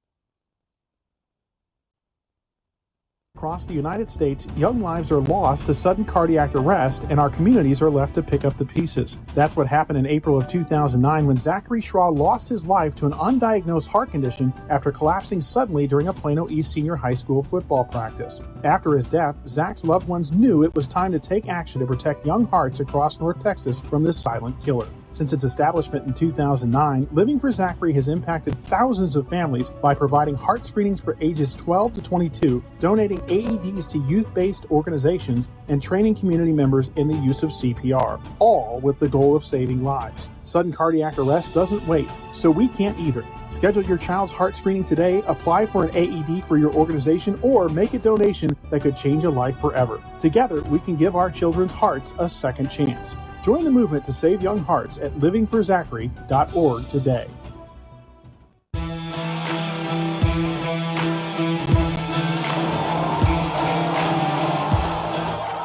Zingelman's third rushing touchdown puts the Cowboys up 28-7. The ensuing kickoff fielded, and now bouncing off of tacklers and trying to make some sort of headway is the return man, and he's not able to get much at all. It's Marcus Thigpen before he's driven backwards.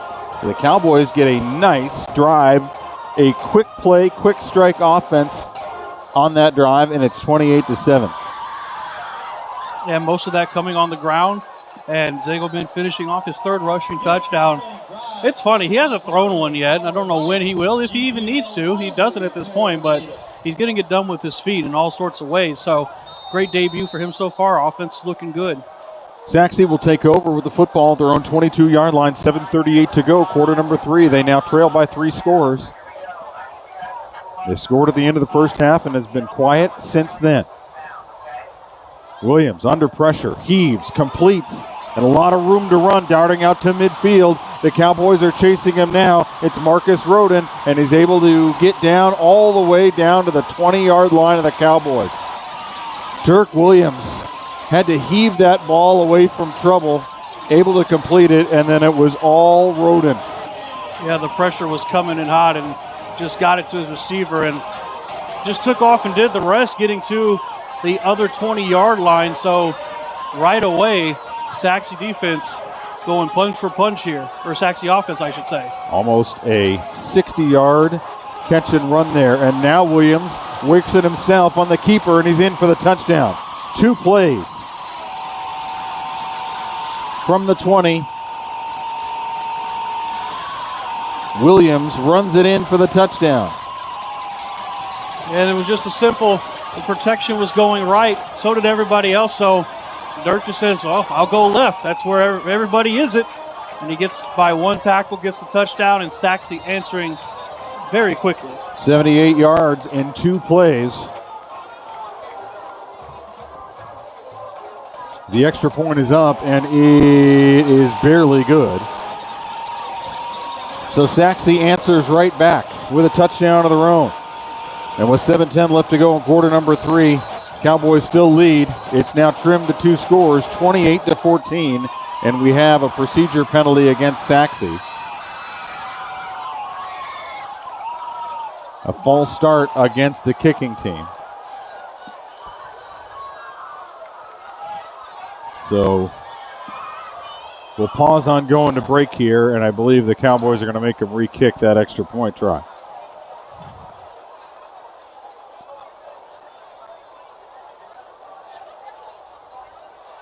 That's exactly what they're doing. They bring Damian Munoz back out onto the field. This one will be 5 yards longer, kicking from the 15. So a 25-yard extra point attempt now. High snap. Cowboys nearly get to him, but the extra point is good. So 28-14 is the score with 7:10 left to go, quarter number 3. This is Coppell Cowboy football. UT Southwestern is the proud sponsor of Coppell High School's First Responders Night. Along with its main campus in Dallas, UT Southwestern sees patients in Frisco, Richardson, Plano, the Park Cities, Las Colinas, Fort Worth, Redbird, and now open in Coppell. UT Southwestern is the #1 hospital in DFW, named by U.S. News and World Report. Thank you, first responders. Go Cowboys! Welcome to Bliss Orthodontics, where you'll experience the Bliss difference. Dr. Edau at Bliss Orthodontics is your leading Coppell orthodontist and has been serving the community for more than a decade. Bliss Orthodontics treats children and adults and can help you with braces, Invisalign, and even those affected by sleep apnea. Dr. Edau has more than 25 years of experience and has been named Best Orthodontist in North Texas by D Magazine. Bliss Orthodontics actively supports our local schools and sports teams, and they're a proud sponsor of Coppell Cowboys football. You can find them online at BlissOrtho.com.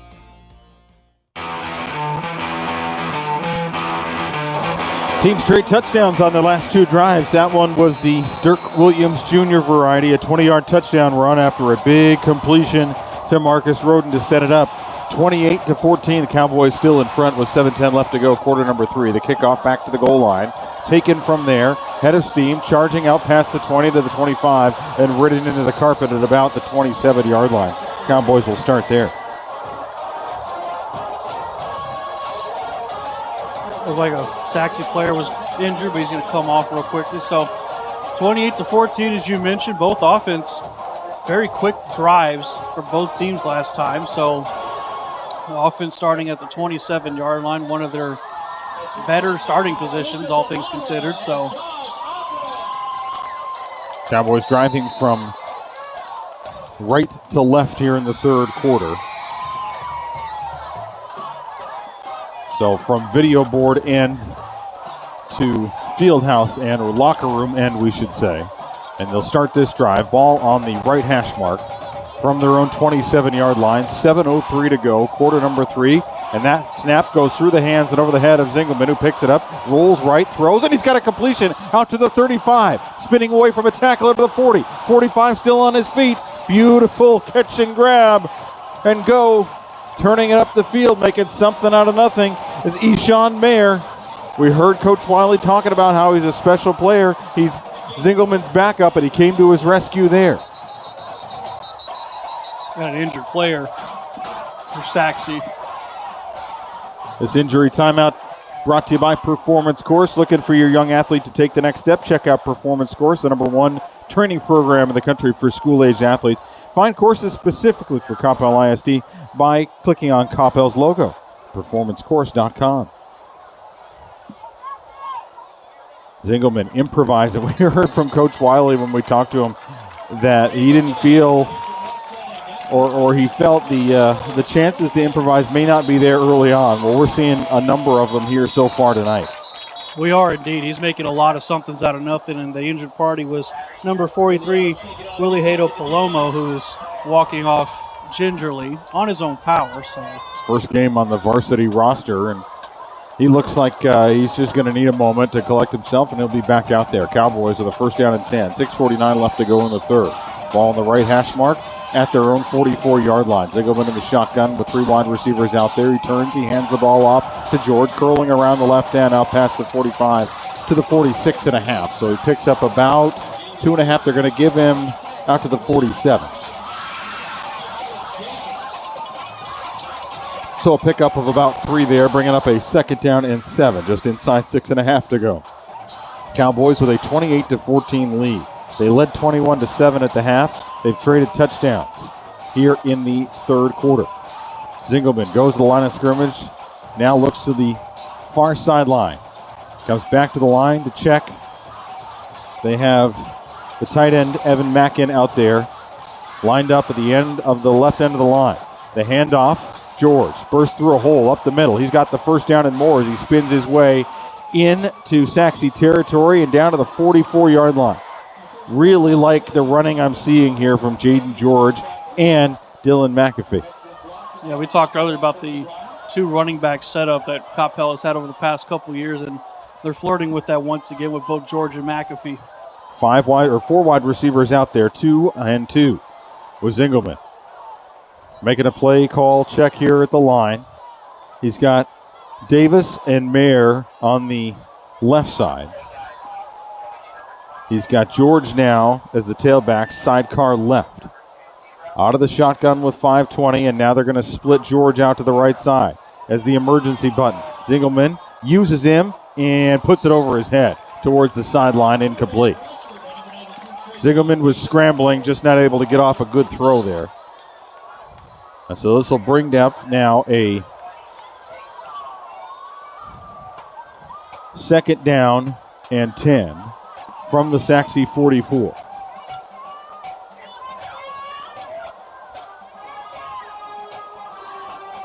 Davis is the lone wide receiver to the near side, the left side. They bring in the tight end, offset the right tackle. They hand the ball off to George. Head of steam before he's met, but they're going to drive the pile, as we've seen so often tonight, down to the 40-yard line, a pickup of about 4 yards. The near side official has him marked at the 39. Far side has him at the 40 proper, and the near side, the line judge, walks it back to the 40. So it'll be a pickup of 4 yards and a 3rd down and 6 remaining.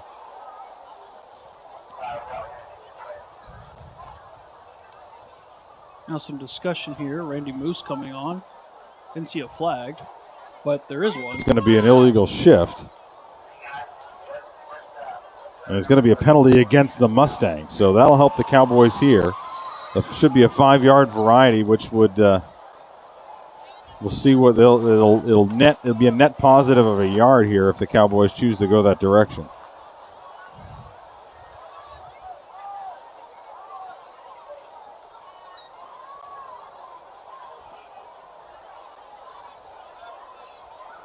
Moose looking over at Coach Wiley, trying to get his final decision on what he wants to do here. And yeah, he'll gain a yard out of it. The ball will move over to the left hash mark. So now spot the ball at the 39-yard line. it'll be a second down and 5. So that's why you accept the penalty right there, in case you're wondering. Yeah, it's only a yard, but the benefit is you keep that down. So now you'll have a second down and 5. Cowboys looking to answer that Sachse touchdown with one of their own. Clock ticks down inside, 4:40 to go. Zingelman keeps it, bursts up the middle. He's inside the 30, spins off of a tackler, lowers his shoulder, driven back to about the 28-yard line. They'll mark him at the 28.5, but a great take what the defense gives you type of play there for the Coppell quarterback, as he has shown his mobility for sure tonight. Picks up the first down on that run. And what's nice about it is he's showing all this mobility. It's going to kind of bring the defense in just a little bit closer and closer, and then when they least expect it, he can just heave one. We've seen his accuracy. He's not a one-sided quarterback. He's definitely dual threat. He's just doing most of it with his legs so far. They mark it at the Sachse 27-yard line. First down and 10. 4 minutes to go, third quarter. Cowboys looking to add to a 2-touchdown lead. The handoff and down to about the 25-yard line before he was bottled up. They have both running backs out there as McAfee now heads off to the sideline. McAfee ran the ball in that case, but they had both George and McAfee out there. So we started seeing in the playoffs that the Cowboys got into the two-back set. Yeah. We saw it there. 3 wide receivers as they empty the backfield here on a second down and 8. Zingelman in the shotgun, looking to draw Sachse offside. They've done it a couple times tonight, nearly did it there up the middle of the defensive line. Zingelman looks to the right. He's got 2 on the play clock. Gets the snap off in time. Under pressure in his face. Steps up, loses the football, and it's on the carpet. Who's got it? Sachse's saying they have it. It came out of Zingelman's hand. Waiting for an official ruling here. The Cowboys get back on top of it. Sachse's saying they have it. They're pointing every which way, but the only ones that matter are the zebra-striped gentlemen, and the Cowboys were able to fall on it. Ooh. And that was I think his hand was just clipped. The ball was just clipped, or was it when he was trying to change hands as we watched the replay? It just slipped out of his hand. He was trying to throw a pass. Now the conversation with the officials, and they got everybody in their ear. Now they're going to say it's Sachse football. Well, how do you make that? How do you reverse that call? How do you? It's not like they looked up at the video board. They were facing the other way, and you can't use that anyway. So I don't know how they reversed that call. And a Coppell player came up with the ball at the end, was holding it. So something happened in that pile that an official saw and reversed his call.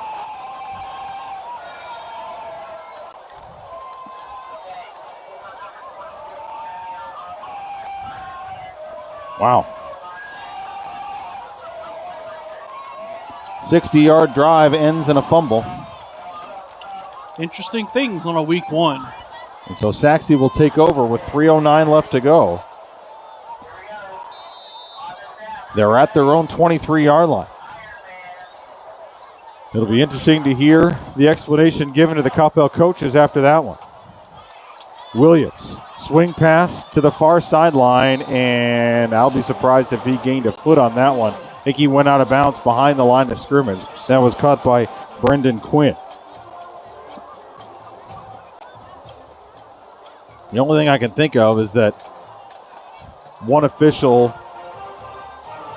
spotted a Mustang on the ground with the football and was able to get with head referee Randy Moose to get him to change his mind, because there were 2 officials signaling that Coppell had the football. So Sachse trying to capitalize off the turnover here. 2nd and 11. Williams steps up. Now he's going to have to take it. There's a flag that comes flying in as he's thrown to the turf after a pickup of about 3 yards. Out close to the 25-yard line. See what the penalty call is here. Wouldn't be surprised if this is holding against the Mustangs. Yeah, quarterback drops back and then has to take off. There's usually, listen, you ask anybody, there's holding on every play, but there's a time for it to happen. It's a situation like that. It's going to be a face mask against the Cowboys. Ooh. What do we know? I know that that's a costly penalty in a situation like this. And that's really the first big penalty the Cowboys have had as well. So the Mustangs have had 2 of those face mask calls. That's the Cowboys first. So need to go ahead and put that trend to bed real quick if they want to keep this lead and come out 1-0. Well, what you're doing right now is you're keeping the Sachse fans into this game. Now, we know when these two teams get together, the games are always tight. So it is not a surprise that this latest edition of this rivalry, of this matchup, is a little chippy. They're both district champions. I mean, Yep. it's two district champions going up against each other. Both back-to-back district champions. Ball now is a 1st down and 10 for the Mustangs at their own 39-yard line, and Micah Hill runs into traffic and goes down for a loss. Good job by Lincoln Gardner, one of the captains on this team, sealing the hole there, and a loss of 2 yards on that one, making it a 2nd and 12. Not often do we say the Cowboys are negative when it comes to turnover margin, but they're a -1 tonight. Hoping that does not make a difference in the outcome of this ballgame. 2:08 to go. The snap on a 2nd down and 12. Williams rolls, Williams throws, it's caught, but a beautiful hit there by Tyrell Roberson. Roberson thumps Hakeem Harrison. Kind of got a free shot there. Receiver making the catch, and, well, Tyrell's right there. Why not get a little big hit there? The hit stick, boom, hits him. And Heckman Harrison is not a small guy. He's No. 6'2", 185. He's got returning experience, and he made a good catch, but Tyrell Roberson made a good play on it, coming over from the strong safety spot. So now a 3rd down and 7 with 90 seconds left to go, and this one's going to be against Sachse as the penalty flags fly. It's going to be a false start.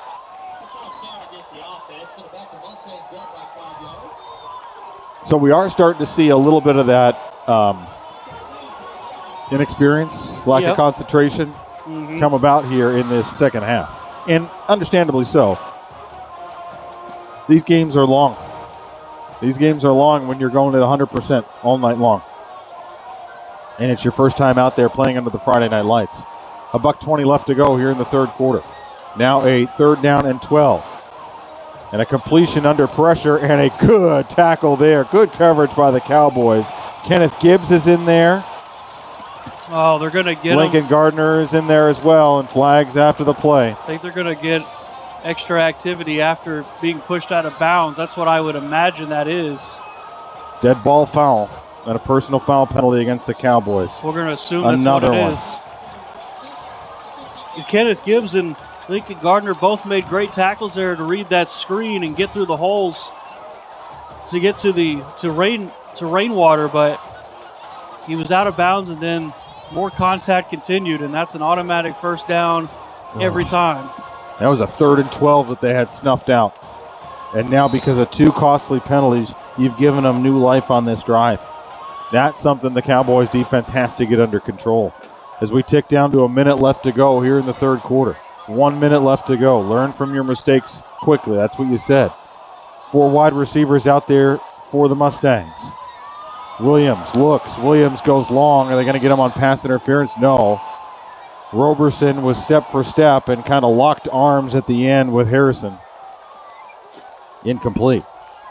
And another thing, too, these penalties are coming from your most experienced side of the ball. So that's really the last thing you want to see. Of course, you don't want to see it at all, but if your offense does it, that's a whole new crop of guys you expected. But from experienced talent that's out there that has been returning starters, you don't want to see that from them of all people. They're supposed to set the tone of how to play disciplined football. I'm not still convinced that they got that fumble call right. Same. Swing pass in the backfield to Quinn. Quinn trying to motor his way free, and he's out past the 45 and inside the 45 down to about the 42-yard line of the Cowboys. Out of bounds there, sir. No, the clock continues to move. He sidestepped out of bounds. 30 seconds and counting left to go in this 3rd quarter.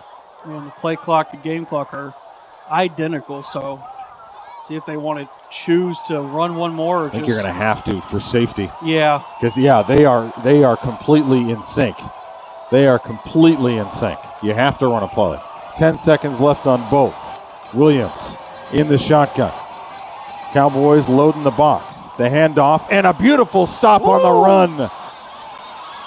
Beautiful play by Godson Osuji, who gets in there. Read it beautifully, and we have another injured Mustang, and it's the ball carrier. I believe Rainwater is down in the backfield. That's the last thing you want to see on any side. We have come to the end of the third quarter as Rainwater is on the field getting treated. We'll update you on that on the other side. But we head to the fourth quarter. The Cowboys with a 2-touchdown lead, 28-14. This is Coppell Cowboy football. Johnson Management Company is an independent family-owned McDonald's franchisee serving North Texas communities since 1986. At JMC, they actively support their communities through their involvement with schools, youth sports, and local charities. Your locally owned Coppell McDonald's proudly supports the Coppell Cowboys and reminds you to download the McDonald's app for all the best deals. Place your pickup order at the South Denton Tap Road location here in Coppell, or if you can't make it in, have your favorites delivered right to you. JMC McDonald's says, let's go, Big Red. Hey y'all, it's me, Cowboy Carl, and I'm here to tell you something. All students need to be at the Mix every single Wednesday night. It's a party. I'll see you there. Follow at the Mix FC for more details, and go Cowboys! Back here at Homer B. Johnson Stadium in Garland as we start the fourth quarter. Sachse looking at a fourth down and a potential punt on the way. This fourth quarter brought to you by the Door Church. Their mission is to see lives restored with the gospel. Come as you are and join their church family online at thedoorchurch.net. Cowboys with a 2-touchdown lead. And they force now a fourth down for the Sachse Mustangs at the Cowboy 46-yard line. Cowboys defense needs to step up here. Rainwater, I should say, back out there. He's limped off, but not gingerly enough to take him off as the offense is back out there, as you mentioned, a 4th and 8 coming up. Williams in the shotgun. He's got 4 wide receivers out there. Rainwater to his left. Cowboys trying to bring pressure off the corners. Whistle before the snap. And a timeout taken by Sachse. Let's pause 10 seconds for station identification from Homer B. Johnson Stadium in Garland to Coppell to Cowboy fans around the world. This is Coppell Cowboy football. You're listening to the home of the Coppell Cowboys, Champion Sports Radio. Have you noticed? A fresh 12 minutes on the clock here as we head to the fourth quarter. Cowboys with a 28-14 lead in Dakota. It's just one of the big things happening around Coppell ISD sports right now. Yeah, that's right. Taking a look at what has happened and what will be happening around the sports. Varsity football, they were victorious most recently at Richardson High 3-1. Varsity tennis beating Geyer 18-1. Coming up tomorrow at 7 a.m. sharp. Get your coffee. It's cross-country racing at the Coach T. Marcus Invitational in North Lakes Park. And tennis will be taking on Little Elm September 2nd at 4:30 p.m. And volleyball playing Nolan Catholic at Nolan Catholic High School September 2nd as well at 6:30 p.m. 4th down and 8 for the Mustangs. Williams drops, surveys, runs. He's going to be close to the first down. He's got the first down, a little bit more. He's inside the 35, picks it up with his legs. Yeah, play breaking down there, and Dirk Williams going to get it done with his legs. He just saw the opening on the left side, went through the hole, and gets the first down. So a blow there to the Coppell defense. Not the end of the world, though. 4 wide receivers out there for the Mustangs. 3 on the right, 1 on the left. Rainwater slips away from a tackle. He tries to turn the corner, falls forward down to the 31-yard line. He was upended as he tried to turn the corner off the right end of the line and turn it upfield. Big stop there. Snuff it out for only a gain of about 3 yards, down to the 31-yard line. Clock ticking down to an 11-11. Make a wish, folks. Cowboys with a 2-touchdown lead, 28-14 with the Mustangs driving. Same formation for them here. Now they got Rainwater to the right side of Williams. He's under heavy pressure, and he goes down in the backfield. Sacked. Tyrell Roberson is back there, as is Aaron Isbell. They just brought the blitz. Tyrell Roberson coming from the left side of the offensive line. Just gets free, no one blocking him. Gets the sack, among other players getting credit for that. So big stop there to make it a 3rd and 14. Cowboys dial up the pressure with the safety blitz. Roberson gets back there, gets loose, gets in Williams' face and brings him down. 3rd and 14. Back to the 38. Again, they got pressure on him. Again, they have him in the backfield. He gets off an incomplete pass. Man, the pressure that the Cowboys are bringing. They are just bursting through the line at an instance. Dirk Williams had the ball, and as soon as he caught it, there was a Cowboy player right in front of him. But a big 4th down. They've already converted 1 4th down. The defense got to step up. We've been here before on this drive. 4th down and 14. Mustangs in Cowboy territory, looking to make it a 1-possession game. 4 wide receivers out there. Rainwater is to Williams' right. Shotgun snap. He heaves it into the air, and we're going to have pass interference. We're going to have a hold against Tyree Roberson, who had a hold of the jersey of Harrison as he was going down the near sideline. Once again, a 3rd and 4th down penalty on your defense where the experience is. That is just not going to fly well.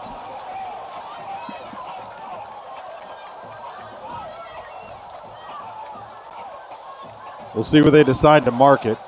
That in itself is important, but what's even more important is that keeps the drive alive. And it's been a bit of a long drive as well. I mean, Sachse's done a good job of taking advantage and making this drive get extended. Defense getting a little more worn out. So and it's tired. a holding penalty, and it'll prompt a 1st down. It won't be the yards that kill you here, as the ball only moves up to the 28-yard line. But a fresh set of downs as the Mustangs move the sticks again on a Coppell penalty. 10:07 to go. Handoff Rainwater. Room to run on the right side. Inside the 20. Falls forward down to the 16-yard line. The Mustangs are hanging around, and the Cowboys are looking to corral them. Ball will be spotted on the right hash mark. Left end of the field. Sachse driving from right to left in the 4th quarter. Cowboys make a personnel change here as they bring in Montague, again. And Riker Valines goes out. 1st down and 10, 9:35 to go in the 4th. Orbit motion from Chase Barstow. The handoff Rainwater. Changes direction, and he is grabbed and slowed up and hauled down backwards. He picks up a gain of about 2.5 yards. Again, hauled down as he was trying to turn the corner, but makes positive yardage, brings it to a 2nd down and 8 as the clock ticks down to 9:10 left to go in the ballgame. Coppell with a 28-14 lead, but the Mustangs are driving and threatening. It's been a tale of 2 halves, really. Mustangs have been doing really well offensively and defensively for that matter, barring all things, but it's been the Coppell defense. Penalties are killing them here in the 2nd half. They're keeping the Mustangs in it. Cowboys bringing pressure off the corner, and that leaves a huge hole in the middle for Williams. But thanks to the defensive interior, Cowboys are able to limit the gain there to only about a yard. Yeah, Aaron Isbell was there to get Dirk Williams and kind of just bring him back as he went up the middle, and Aaron Isbell just there to not so fast my friend him a little bit.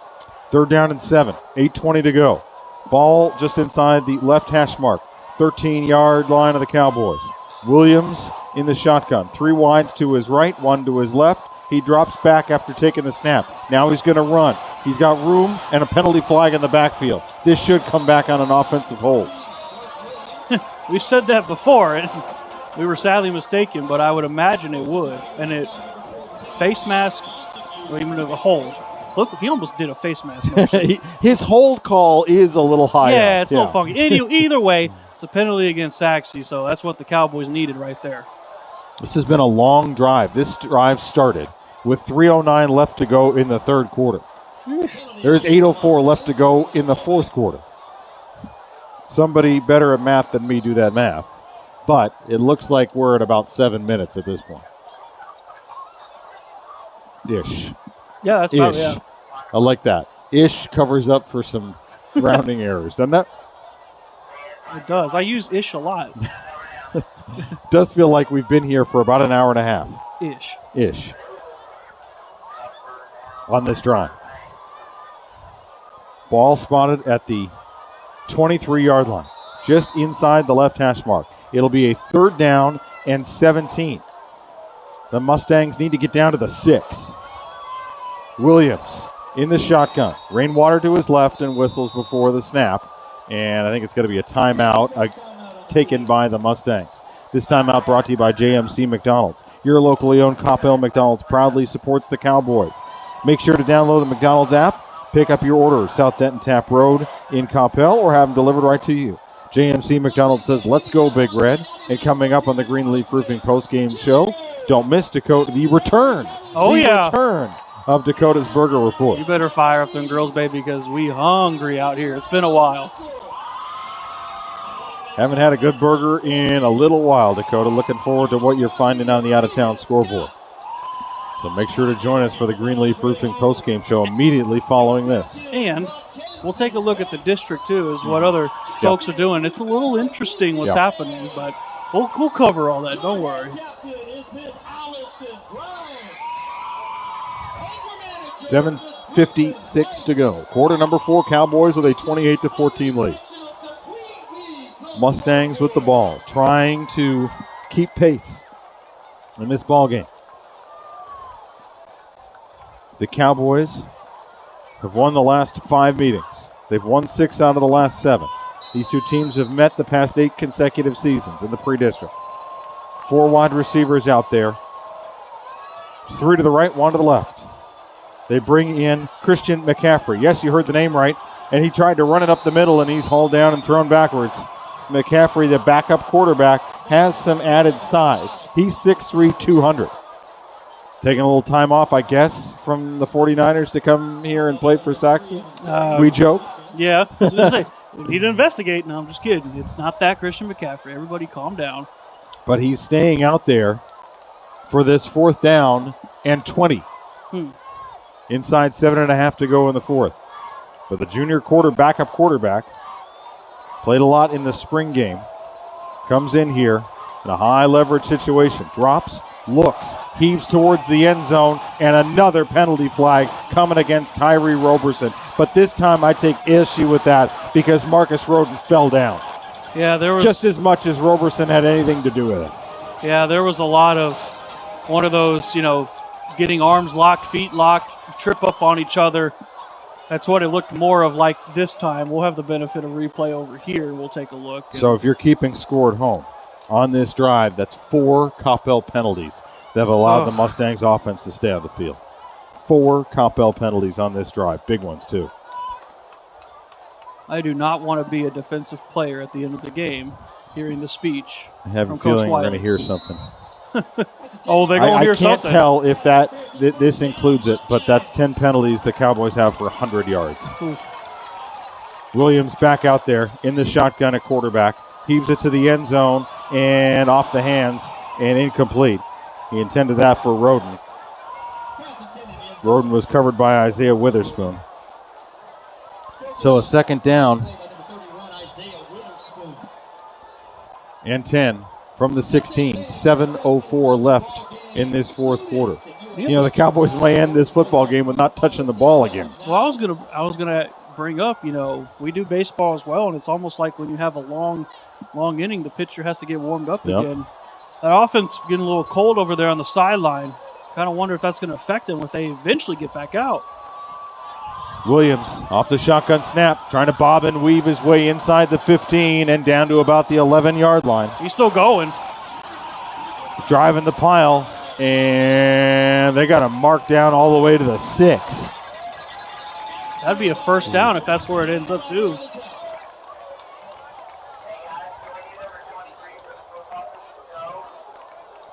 My eyes don't deceive me. That would be a 1st down. That's going to be very close. And it is. It's a 1st down and goal to go now for the Mustangs from the 6-yard line. Well, what may help here is if they keep using the clock, they may not have time for another drive. And there's just going to be, as we call shenanigans on the kickoff, I'm sure. Just thinking that. Williams in the shotgun. He's got Rainwater to his left. The handoff, Rainwater bobs and weaves. He's inside the 5 and down to the 3.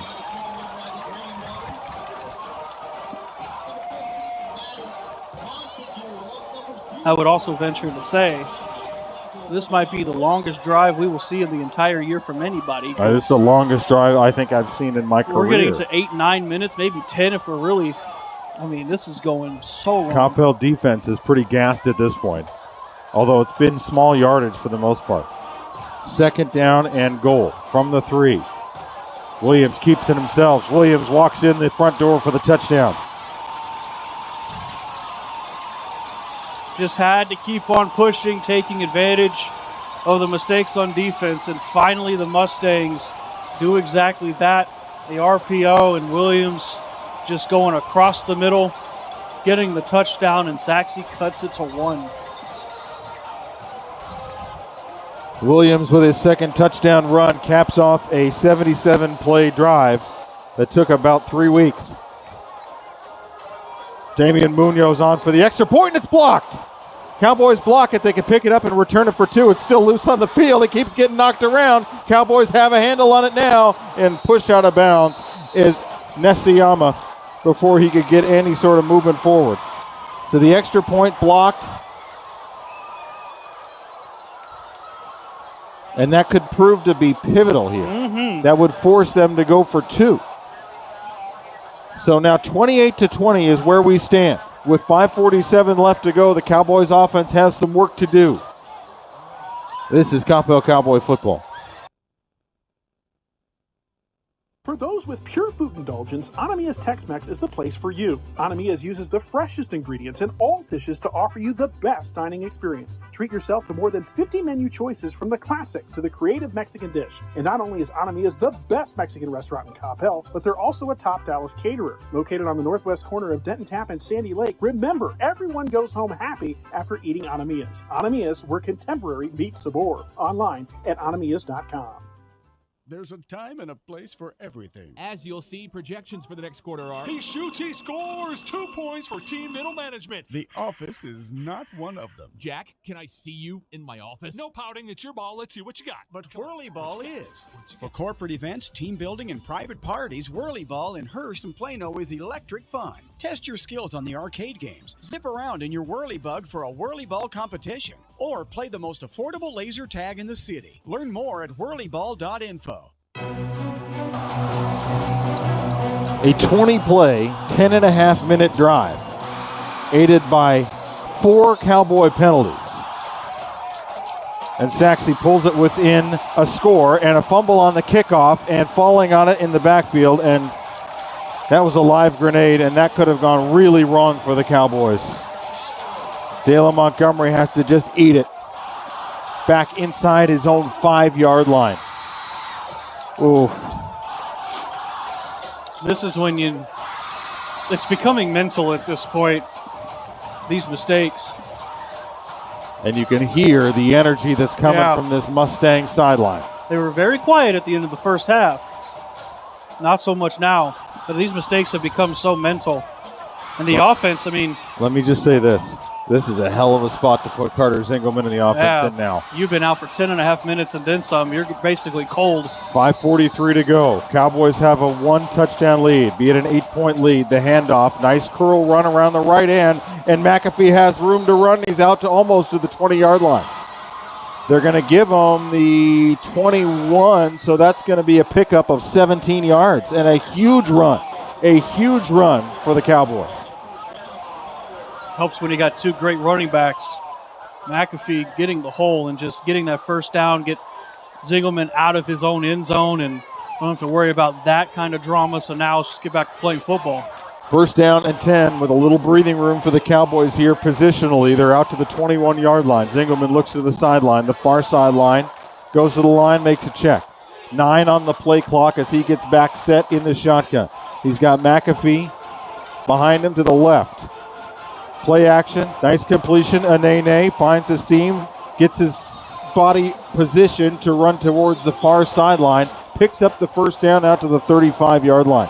This is where we're going to see how mature Zingelman is at this point in his high school career.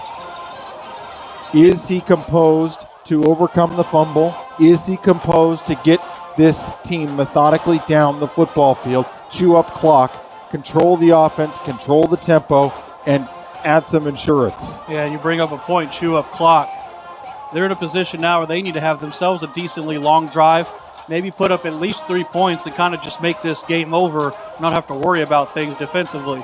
Final 5 minutes of this one. Zingelman hands it off. No, it's a fake. He's going to keep it. He runs up the middle over the right tackle, and he's out past midfield and down to about the 45-yard line.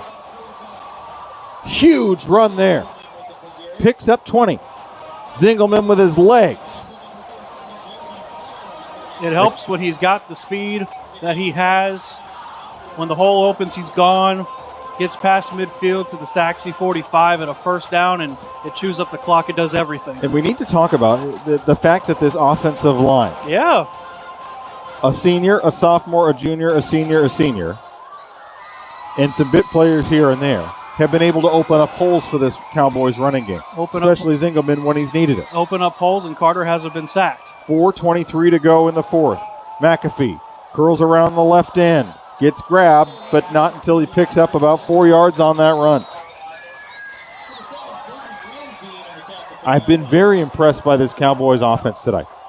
Coming into this drive, almost 400 yards of total offense. That's a heck of a debut. And again, it is a debut. None of these guys are really returning starters at all. And a timeout. Official timeout here. Don't know what the issue. Oh, I think it's either an equipment issue or an injury issue as Zaven Ramsey comes off the field for the Mustangs. Looks like he'll be replaced by Walker Williams, returning starter, and a junior. Guy that this team has a lot of hopes for leadership-wise. This will be a 2nd down and 6. 3:45 to go as the clock starts to move once again. Cowboys with a 28-20 lead, looking to tack on some insurance here. Zingelman really in no hurry. 3 seconds on the play clock, hands it off. No, it's a keeper. Tries to curl around the left end. Drives the pile before he's driven backwards himself. He gets down to about the 37.5, they're going to say 38-yard line. So that'll bring up a 3rd down and short. 3rd and about 3 to go. He needs to get to the 35 with 3:12 left and counting here in the 4th quarter. Stay with us for the Greenleaf Roofing post-game show immediately following this one. We'll break it down. We'll check the scores from around the district, and we'll get ready to talk about the Waxahachie Indians. Zingelman looks to the far sideline with 2:55 left to go and 5 on the play clock now. Gets set in the shotgun. Takes the snap, the handoff. McAfee spins and runs right into a tackler. That's Julian Cole, who wraps him up. Throws him backwards. So that'll bring up a 4th down, and that's not a territory you want to be in. And now you have to make a decision. They don't have enough time to let the clock tick down to the 2-minute warning. It's about a 2-second difference with 2:24 left on the game clock here. They're going to use every second they can, but they're going to keep the offense out on the field for now on a 4th down and 4. See if you draw them off sides here. That's the goal. They've had a few. That's the goal. But I don't think you want to waste the timeout here. And so do you take the delay of game and pooch them down? Well, they're going to take the timeout. The clock on the scoreboard says 2 minutes, but I don't believe that can be accurate. It has to be 2:02 or 2:03. It has to be 2:02 or 2. Yeah, I was going to say there has to be a second or two more left on the clock, or else they have not reset it. We'll keep an eye on that. We encourage you to listen to every Cowboy broadcast here on Champion Sports Radio. You can listen live or listen back to archive game broadcasts. Click on the Coppell page, championsportsradio.com. Tom Dewar, Dakota Burke here with you in the Champion Sports Radio booth at Homer B. Johnson Stadium. The Cowboys looking to get a Week 1 win. They have a 28-20 lead. The question at the moment, and I think, Coach Behrens for Sachse is out there talking to Randy Moose right now, and we've said his name plenty this evening. He's going to need to get an after card here because he's had plenty of airtime, and we've said his name enough. But I think they're going to have to reset this clock to, 2-0, either 1 or 2 is what it looked like he was motioning to the clock operator, who is just a few booths down from us here. Yeah, they're going to go 2:01. 2:01 on the game clock here. We'll have to adjust the timeouts left as well if they haven't done that. It looks the same too. So Yep. So the Cowboys used one there, so they should have 2. 2 timeouts left for the Cowboys, 1 remaining for Sachse, and that could be that could very much come into play here in this potential last drive. So Cowboys come back out on the field. They've had an opportunity to talk about this. They keep the offense out there on a 4th and 4. They got the protection package out there. McAfee is to Zingelman's left. And now Antonio Wiley wants to have a conversation with Randy Moose. Well, here's the thing. The Cowboys haven't really had a time in this game to kind of throw out a 4th down offensive play. Nope, not yet. It's pre-district. I mean, in the Why end, not? pre-district is synonymous in high school football with preseason. Right. It does not count towards the district record, which is what matters. But you still want to win. You do still want to win, and you also want to see what your team is made of, and we're about to see what this offense could do on a 4th down when their numbers are called. 3 wide receivers to the right side, and more whistles before the snap before we can even get going here. Now what? I think it's midnight now. Across This is the almost Saturday. as long as the Sachse drive. Let's try for a Okay. 5th time. Here Now we go. we're going to start the play clock. We're going to reset it. Maybe that was the issue. Zingelman has it. Zingelman grinding forward. Zingelman closing in on it. Where did he go down? Near side judge, they both have him a little short. And the Cowboys are trying to will it forward. I don't know if they're going to get it. It's all about the spot. Sachse celebrating like they stopped him, and they did. Okay. They stopped him at the 39-yard line. That long body of Zingelman just couldn't get by, and that 36-yard line, that's I would say it's accurate enough that I can't really complain about it. So a big stop by the Mustangs defense, and now the Coppell defense, which last drive, 20 plays, 10.5 minutes, 4 costly penalties. It's time to answer the call. From their own 36-yard line. Sachse out there discussing what they want to do. I know just about what my nerves want to do right about now. So, see what the Cowboys defense can do here. Sachse doesn't have time for that long drive that they scored on earlier in this second half to make it 28-20. But if they score, they're going to have to go for 2 because that extra point was blocked. And they'll have 1 timeout on top of that, too. Yep. 1:54. They have time, and they've shown that they're able to execute some explosive plays. Give them anything they want up until the goal line, really. Williams in the shotgun with 4 wide receivers. Drops under pressure, throws incomplete. He threw it short to Chase Barstow. And Barstow had Tyrell Roberson breathing down his neck.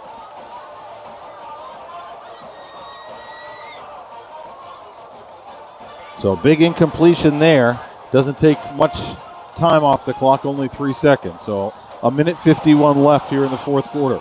Cowboys with a 28-20 lead, trying to end the game that way. Sachse trying to tie it. They really need to be careful with rainwater. He's been the problem all night. Williams throws to the far sideline, and we got a penalty flag after the throw towards the line of scrimmage. It was not near the pass, which was incomplete, went over to the sideline. So we'll see what the call is here. Is that going to be a hold?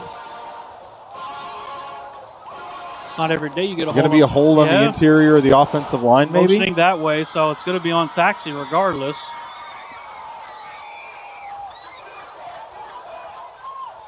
Pretty basic play. That's not going to turn basic. It's a chop block. Wow. It's a chop block against Sachse, and that is a big one. That's a 15-yarder. All the way to the 20. That's a personal foul, 15-yard penalty. 21-yard line. They got to get to the 46. So they got to go 25 yards on a second down. And they're going to use all 3 downs. Yep. No punting here. Minute 40 and counting here in the fourth quarter. It is now a 2nd and 25 for the Mustangs. Williams drops. He's got room to run. Roberson tries to get him, and he's out to the 35. Tap dances to the 40. And he's brought down close to the 45-yard line. He's going to be very close to a first down. Yeah, Dirk Williams. He almost got it. He's about a yard short. The clock is stopped. Now it's going. Again, they have 1 timeout, so they're going to hurry up here. Back to the line of scrimmage with a minute 13 and counting. Sachse trailing by a touchdown and 2. Williams has the first down. The Cowboys ride him out to the 49-yard line, but it's a fresh set of downs. The clock will continue to move unless Sachse uses their 1 remaining timeout once they spot the football. Clock ticks down to a minute. 28-20, the Cowboys lead and are trying to hold on here in the fourth. Williams in the shotgun. He's got Rainwater, sidecar right. Under pressure, gets the throw off and a big hit in an incomplete pass. Ooh, he looked like he may have made a football move. Jaden Bibbs was right there to take down Chase Barstow as soon as he caught it, but they're going to say it was an incomplete pass. That helps in part the Mustangs as it stops the clock with 45 seconds to go. Looking at the replay here, yeah, he wasn't really able to turn his body and make a football move forward, or else that would have been a fumble as the ball was jarred loose. And it was Godson Osuji. We've called his name a bunch. He got right there on Dirk Williams, forcing the pressure in a second down. They're getting pressure home when they can keep him in the backfield. 45 seconds left to go, a 2nd down and 10. Williams drops under pressure again. They nearly have him, and they do. It's Osuji. Gets the shoestring sack. Cowboys' 3rd sack of the night, and it's a big one here as Osuji goes down in the backfield and a timeout taken. Oh, he was able to get home. I love what I'm seeing from this senior defensive end. He's got that quick first step. He's able to get in the backfield and make a quarterback's. It's a nightmare. Yeah. It's a Yep. he is a nightmare to deal with, and we're seeing that. You mentioned his first step. I mean, how many times has Dirk Williams got the ball and Osuji staring at his grill and he doesn't know what to do with it? And to be fair, who else? What would you do with it and just accept defeat at that point? And Osuji, I mean, we talk about players of the game, we will later. He might be the defensive player of the game. This team timeout brought to you by Bailey Orthodontics. From Invisalign to braces to early treatment for little smiles, Dr. Bailey will customize treatment for every smile in Coppell. Learn more about Bailey Orthodontics by visiting coppellortho.com. 34 seconds left to go. It'll be a 3rd down and 17. Stop me if you've heard that before. A 3rd down and 17 for the Mustangs. Cowboys in front by a touchdown and 2. 28-20. Trying to hold on to this one and ride out of town with a week 1 win. They got Osuji ready to get home again. Williams in the shotgun with 4 wides, 3 to the left, 1 to the right. He throws a fade ball, a 50-50 ball, and it's picked off. Intercepted. Picked off by Jaden Bibbs. His first interception as a Cowboy. His 3rd in the last 2 seasons. And this one will preserve the Cowboy Week 1 win. Jaden Bibbs, step for step, the athlete making the interception. I mean, there was no hope of Bibbs not at least getting his hand on it. What a play by Jaden Bibbs to secure this win. Sachse has no timeouts. It's 28 seconds left. Take a knee, 1-0. Whew. It's just week one, and we're sweating. And for the first time, I can sit down. So Zingelman out there in victory formation. With 28 seconds on the clock, he'll have to do this. Unless he tap dances, he'll have to do the He's going to hold on to it. Takes the knee. And that will do it. The clock will tick down to a Cowboys win. The final score here from Homer B. Johnson Stadium, the Cowboys win in week one, 28-20 over the Sachse Mustangs. We got the Greenleaf Roofing postgame show coming your way next. This is Coppell Cowboy football.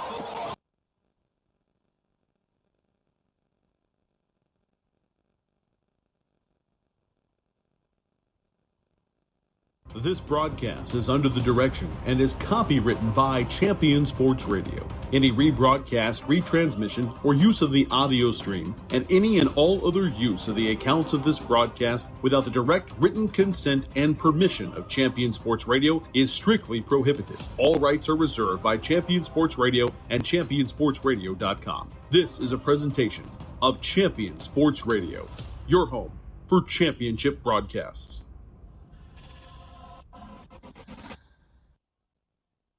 Homeowners in the DFW, listen up. Have you ever considered owning your own power by going solar? Well, my name is Dylan Olson with Infinity Solar USA. We are a locally owned and operated company to the DFW. We've helped thousands of homeowners become their own power company by going solar. We take pride in providing an amazing solar experience. Thanks to Champion Sports Radio, we've created an exclusive discount just for you.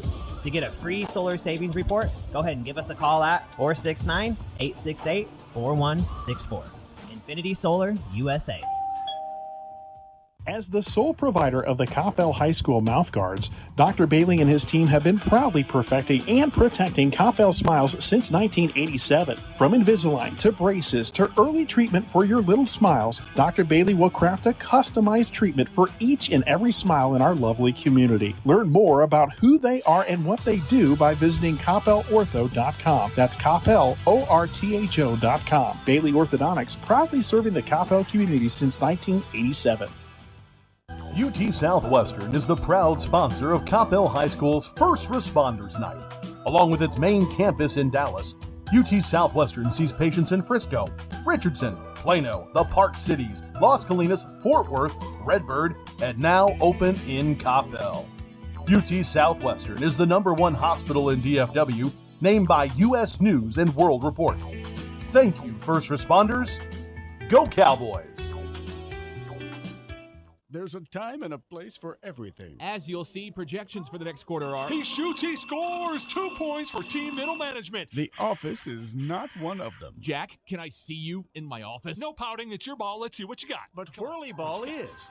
For corporate events, team building, and private parties, Whirly Ball in Hearst and Plano is electric fun. Test your skills on the arcade games. Zip around in your Whirly Bug for a Whirly Ball competition. Or play the most affordable laser tag in the city. Learn more at whirlyball.info. Johnson Management Company is an independent family-owned McDonald's franchisee serving North Texas communities since 1986. At JMC, they actively support their communities through their involvement with schools, youth sports, and local charities. Your locally owned Coppell McDonald's proudly supports the Coppell Cowboys and reminds you to download the McDonald's app for all the best deals. Place your pickup order at the South Denton Tap Road location here in Coppell, or if you can't make it in, have your favorites delivered right to you. JMC McDonald's says, let's go, Big Red. Hey, yo, student section! I'm here with your boy Cowboy Carl, and we need to tell you something. The Mix is a party that happens every Wednesday night at Fellowship Church for all students, and I'm telling you, there's nothing like it. Follow at The Mix FC for all the details, and go Cowboys!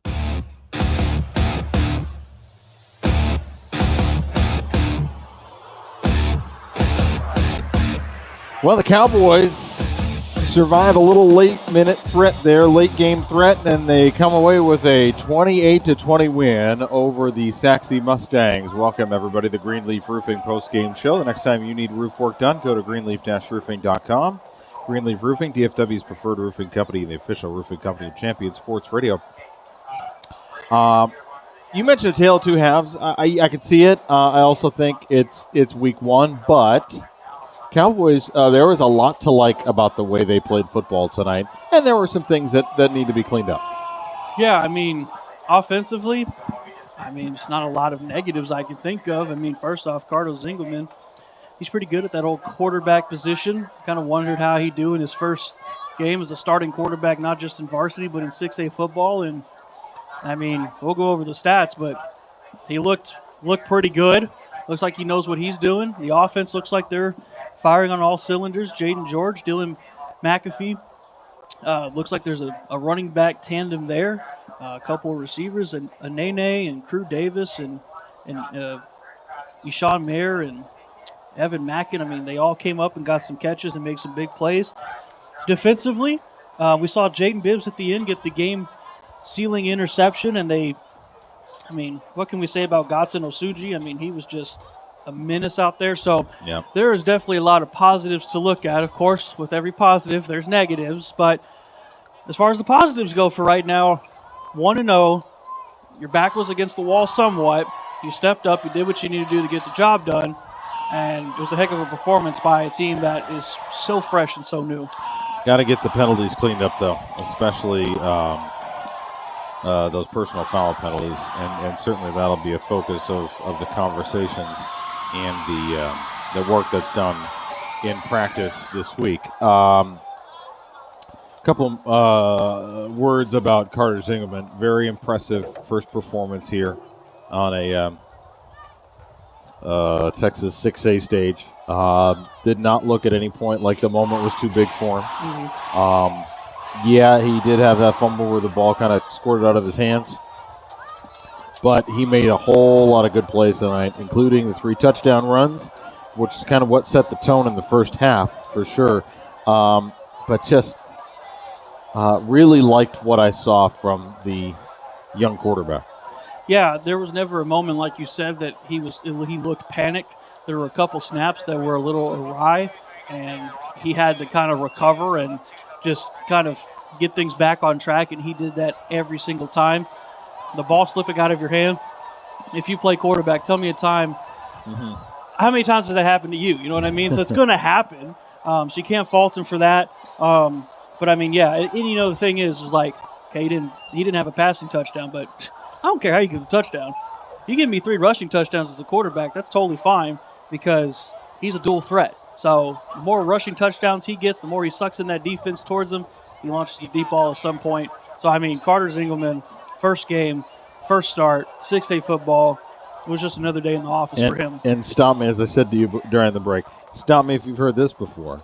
A Coppell quarterback with a completion percentage of 84%. There was a guy who used to do that a lot. Can't remember his name. I wonder where he is these days. Yeah, I wonder what he's down up to. south a little, maybe. We should look him up. All right, we're going to take you around the district when we come back with a Greenleaf Roofing postgame show. Rolls on in just a moment. Welcome to Bliss Orthodontics, where you'll experience the Bliss difference. Dr. Edau at Bliss Orthodontics is your leading Coppell orthodontist and has been serving the community for more than a decade. Bliss Orthodontics treats children and adults and can help you with braces, Invisalign, and even those affected by sleep apnea. Dr. Edau has more than 25 years of experience and has been named Best Orthodontist in North Texas by D Magazine. Bliss Orthodontics actively supports our local schools and sports teams, and they're a proud sponsor of Coppell Cowboys football. You can find them online at BlissOrtho.com. At Frost, it's about award-winning service. When you have an account with Frost, you have a relationship with Frost. They'll answer the phone when you call 24/7 right here in Texas, and they'll be there for you with a square deal and prudent financial advice and tools to help you with all the milestones in the years ahead. Frost is your corner and around the corner. Frost is expanding across the Metroplex, and they're committed to supporting the communities they serve. While other banks are closing locations, Frost is bringing their people from banking, investments, and insurance into more corners of the Metroplex. Deposit and loan products are offered through Frost Bank, member FDIC, equal housing lender. Living in North Texas provides all of us with an amazing quality of life, including an affordable cost of living, outstanding schools, unbelievable cultural opportunities, and the best sports around. But we also have to put up with severe storms.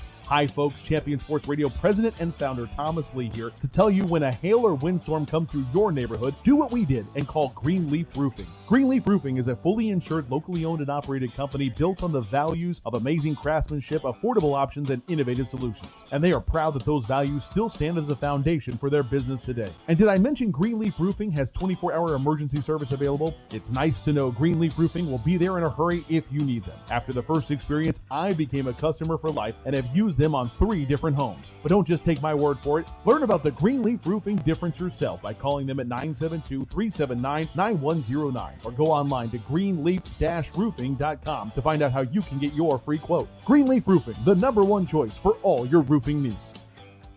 There's a time and a place for everything. As you'll see, projections for the next quarter are... He shoots, he scores! 2 points for team middle management. The office is not one of them. Jack, can I see you in my office? No pouting, it's your ball. Let's see what you got. But Whirly Ball is. For corporate events, team building, and private parties, Whirly Ball in Hearst and Plano is electric fun. Test your skills on the arcade games. Zip around in your Whirly Bug for a Whirly Ball competition. Or play the most affordable laser tag in the city. Learn more at whirlyball.info. Each year across the United States, young lives are lost to sudden cardiac arrest, and our communities are left to pick up the pieces. That's what happened in April of 2009 when Zachary Schraw lost his life to an undiagnosed heart condition after collapsing suddenly during a Plano East Senior High School football practice. After his death, Zach's loved ones knew it was time to take action to protect young hearts across North Texas from this silent killer. Since its establishment in 2009, Living for Zachary has impacted thousands of families by providing heart screenings for ages 12 to 22, donating AEDs to youth-based organizations, and training community members in the use of CPR, all with the goal of saving lives. Sudden cardiac arrest doesn't wait, so we can't either. Schedule your child's heart screening today, apply for an AED for your organization, or make a donation that could change a life forever. Together, we can give our children's hearts a second chance. Join the movement to save young hearts at livingforzachary.org today.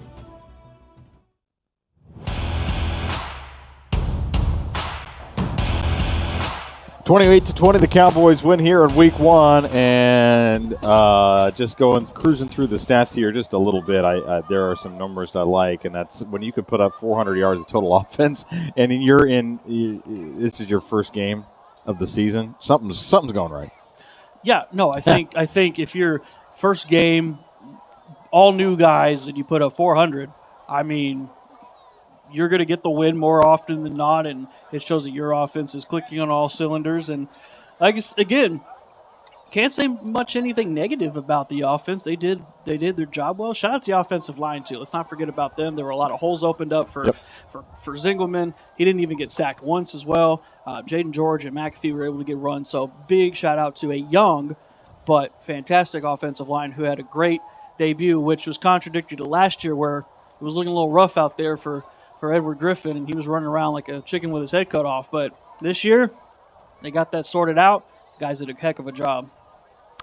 All right, Dakota, time to take us around in search of who's making the biggest and best burgers. It is the Burger Report, brought to you by JMC McDonald's. Yeah, we like our burgers. Fire up the grill. We're back, baby. And before we get to some burgers, let's cover some of the district happenings that are happening. Thursday, Marcus played against Keller.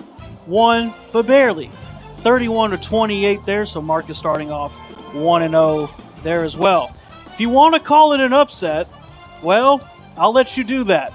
Aledo is up 21-7 against Geyer. Aledo, the winningest team in all of high school football, 5A against Geyer. District opponent here, 6A. It's 21-7 Aledo. So some interesting happenings there. As we continue to go down the list, Prosper Walnut Grove. They're one of the newer schools out there in Prosper.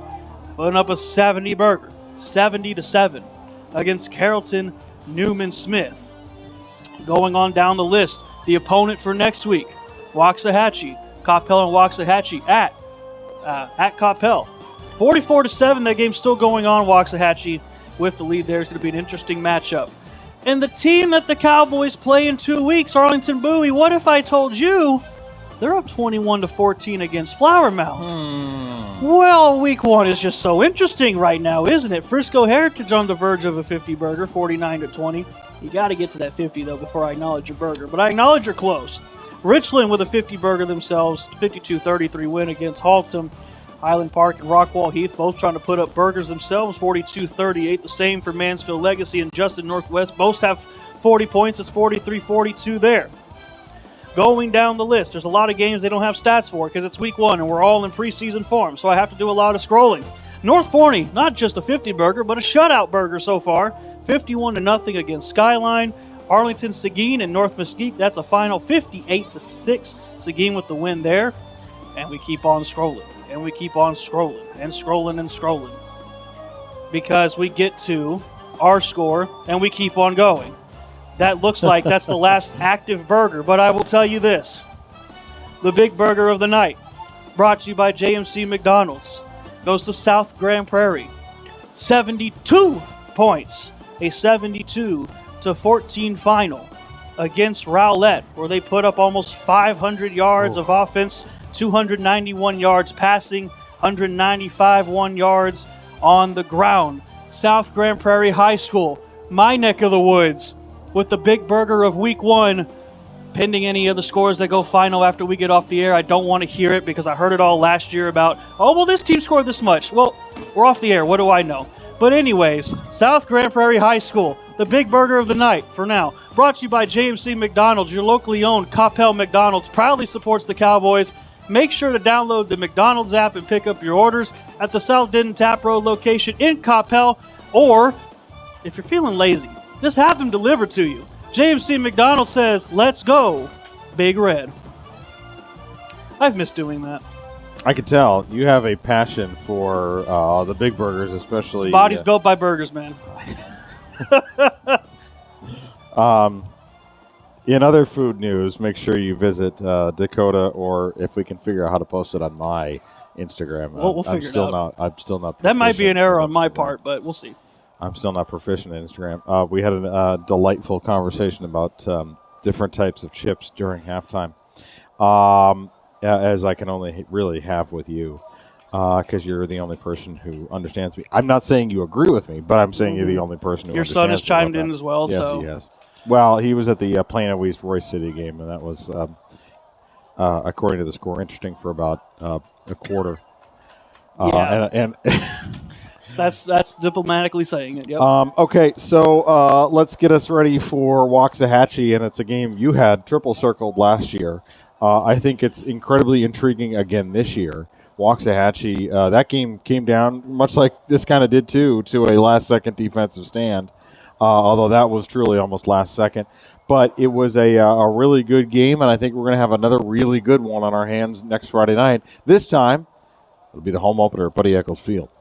Yeah, I mean, Waxahachie just going to do a quick, look back at last year in their standings. You got to understand something about Waxahachie. They're in what people call the District of Death. Well, who's in that District of Death, you ask? Well, let me educate you. Duncanville, you heard of them before? DeSoto, you've heard of them before? Couple times. Lancaster has been coming up recently. Cedar Hill kind of had a falling off, but when they're on point, they're a tough team too. Waxahachie finished last season third in that district, which is really a miracle, all things considered. Their season ended in the regional semifinal, so that's one more playoff round past Coppell. So Coppell season ended in the area round. Waxahachie went to the regional semifinal, where they eventually lost to Houston Cypress Bridgeland, 24-19 in that one. And the thing to watch out for in that game coming up next week is going to be the fact that under the helm for Waxahachie is Jerry Meyer III, who last year came in as a transfer, had 15 completions, 21 attempts, 282 yards, and 3 touchdowns. Last year, he's back again for them. A lot of those folks in Waxahachie are back, so not going to triple circle it. I'm going to quadruple circle it, because if there's a game where you're really going to find out what this Coppell team's made of, there's your game. Yep. And looking forward to it already. This one was a big one here tonight. The Cowboys get a 28-20 win thanks to a great performance by Carter Zingelman, and certainly some big plays on defense as they came up. And don't underestimate the importance of that block extra point at the end of the game, because it would have meant that had Sachse scored, they would have had to go for 2 just to tie it. So We got a Week 1 win under our belt. The Cowboys went 1-0 today, and we are back on the air next Friday night. Hopefully you'll be able to join us in person at Buddy Eccles Field. If not, we're here for you. Live streaming all season long on Champion Sports Radio. So for Dakota Burke, this is Tom Dewar saying thanks for joining us. Thanks for tuning in tonight. We hope to have you back again next week. Until then, have a great weekend. Good luck, be well, and go Cowboys.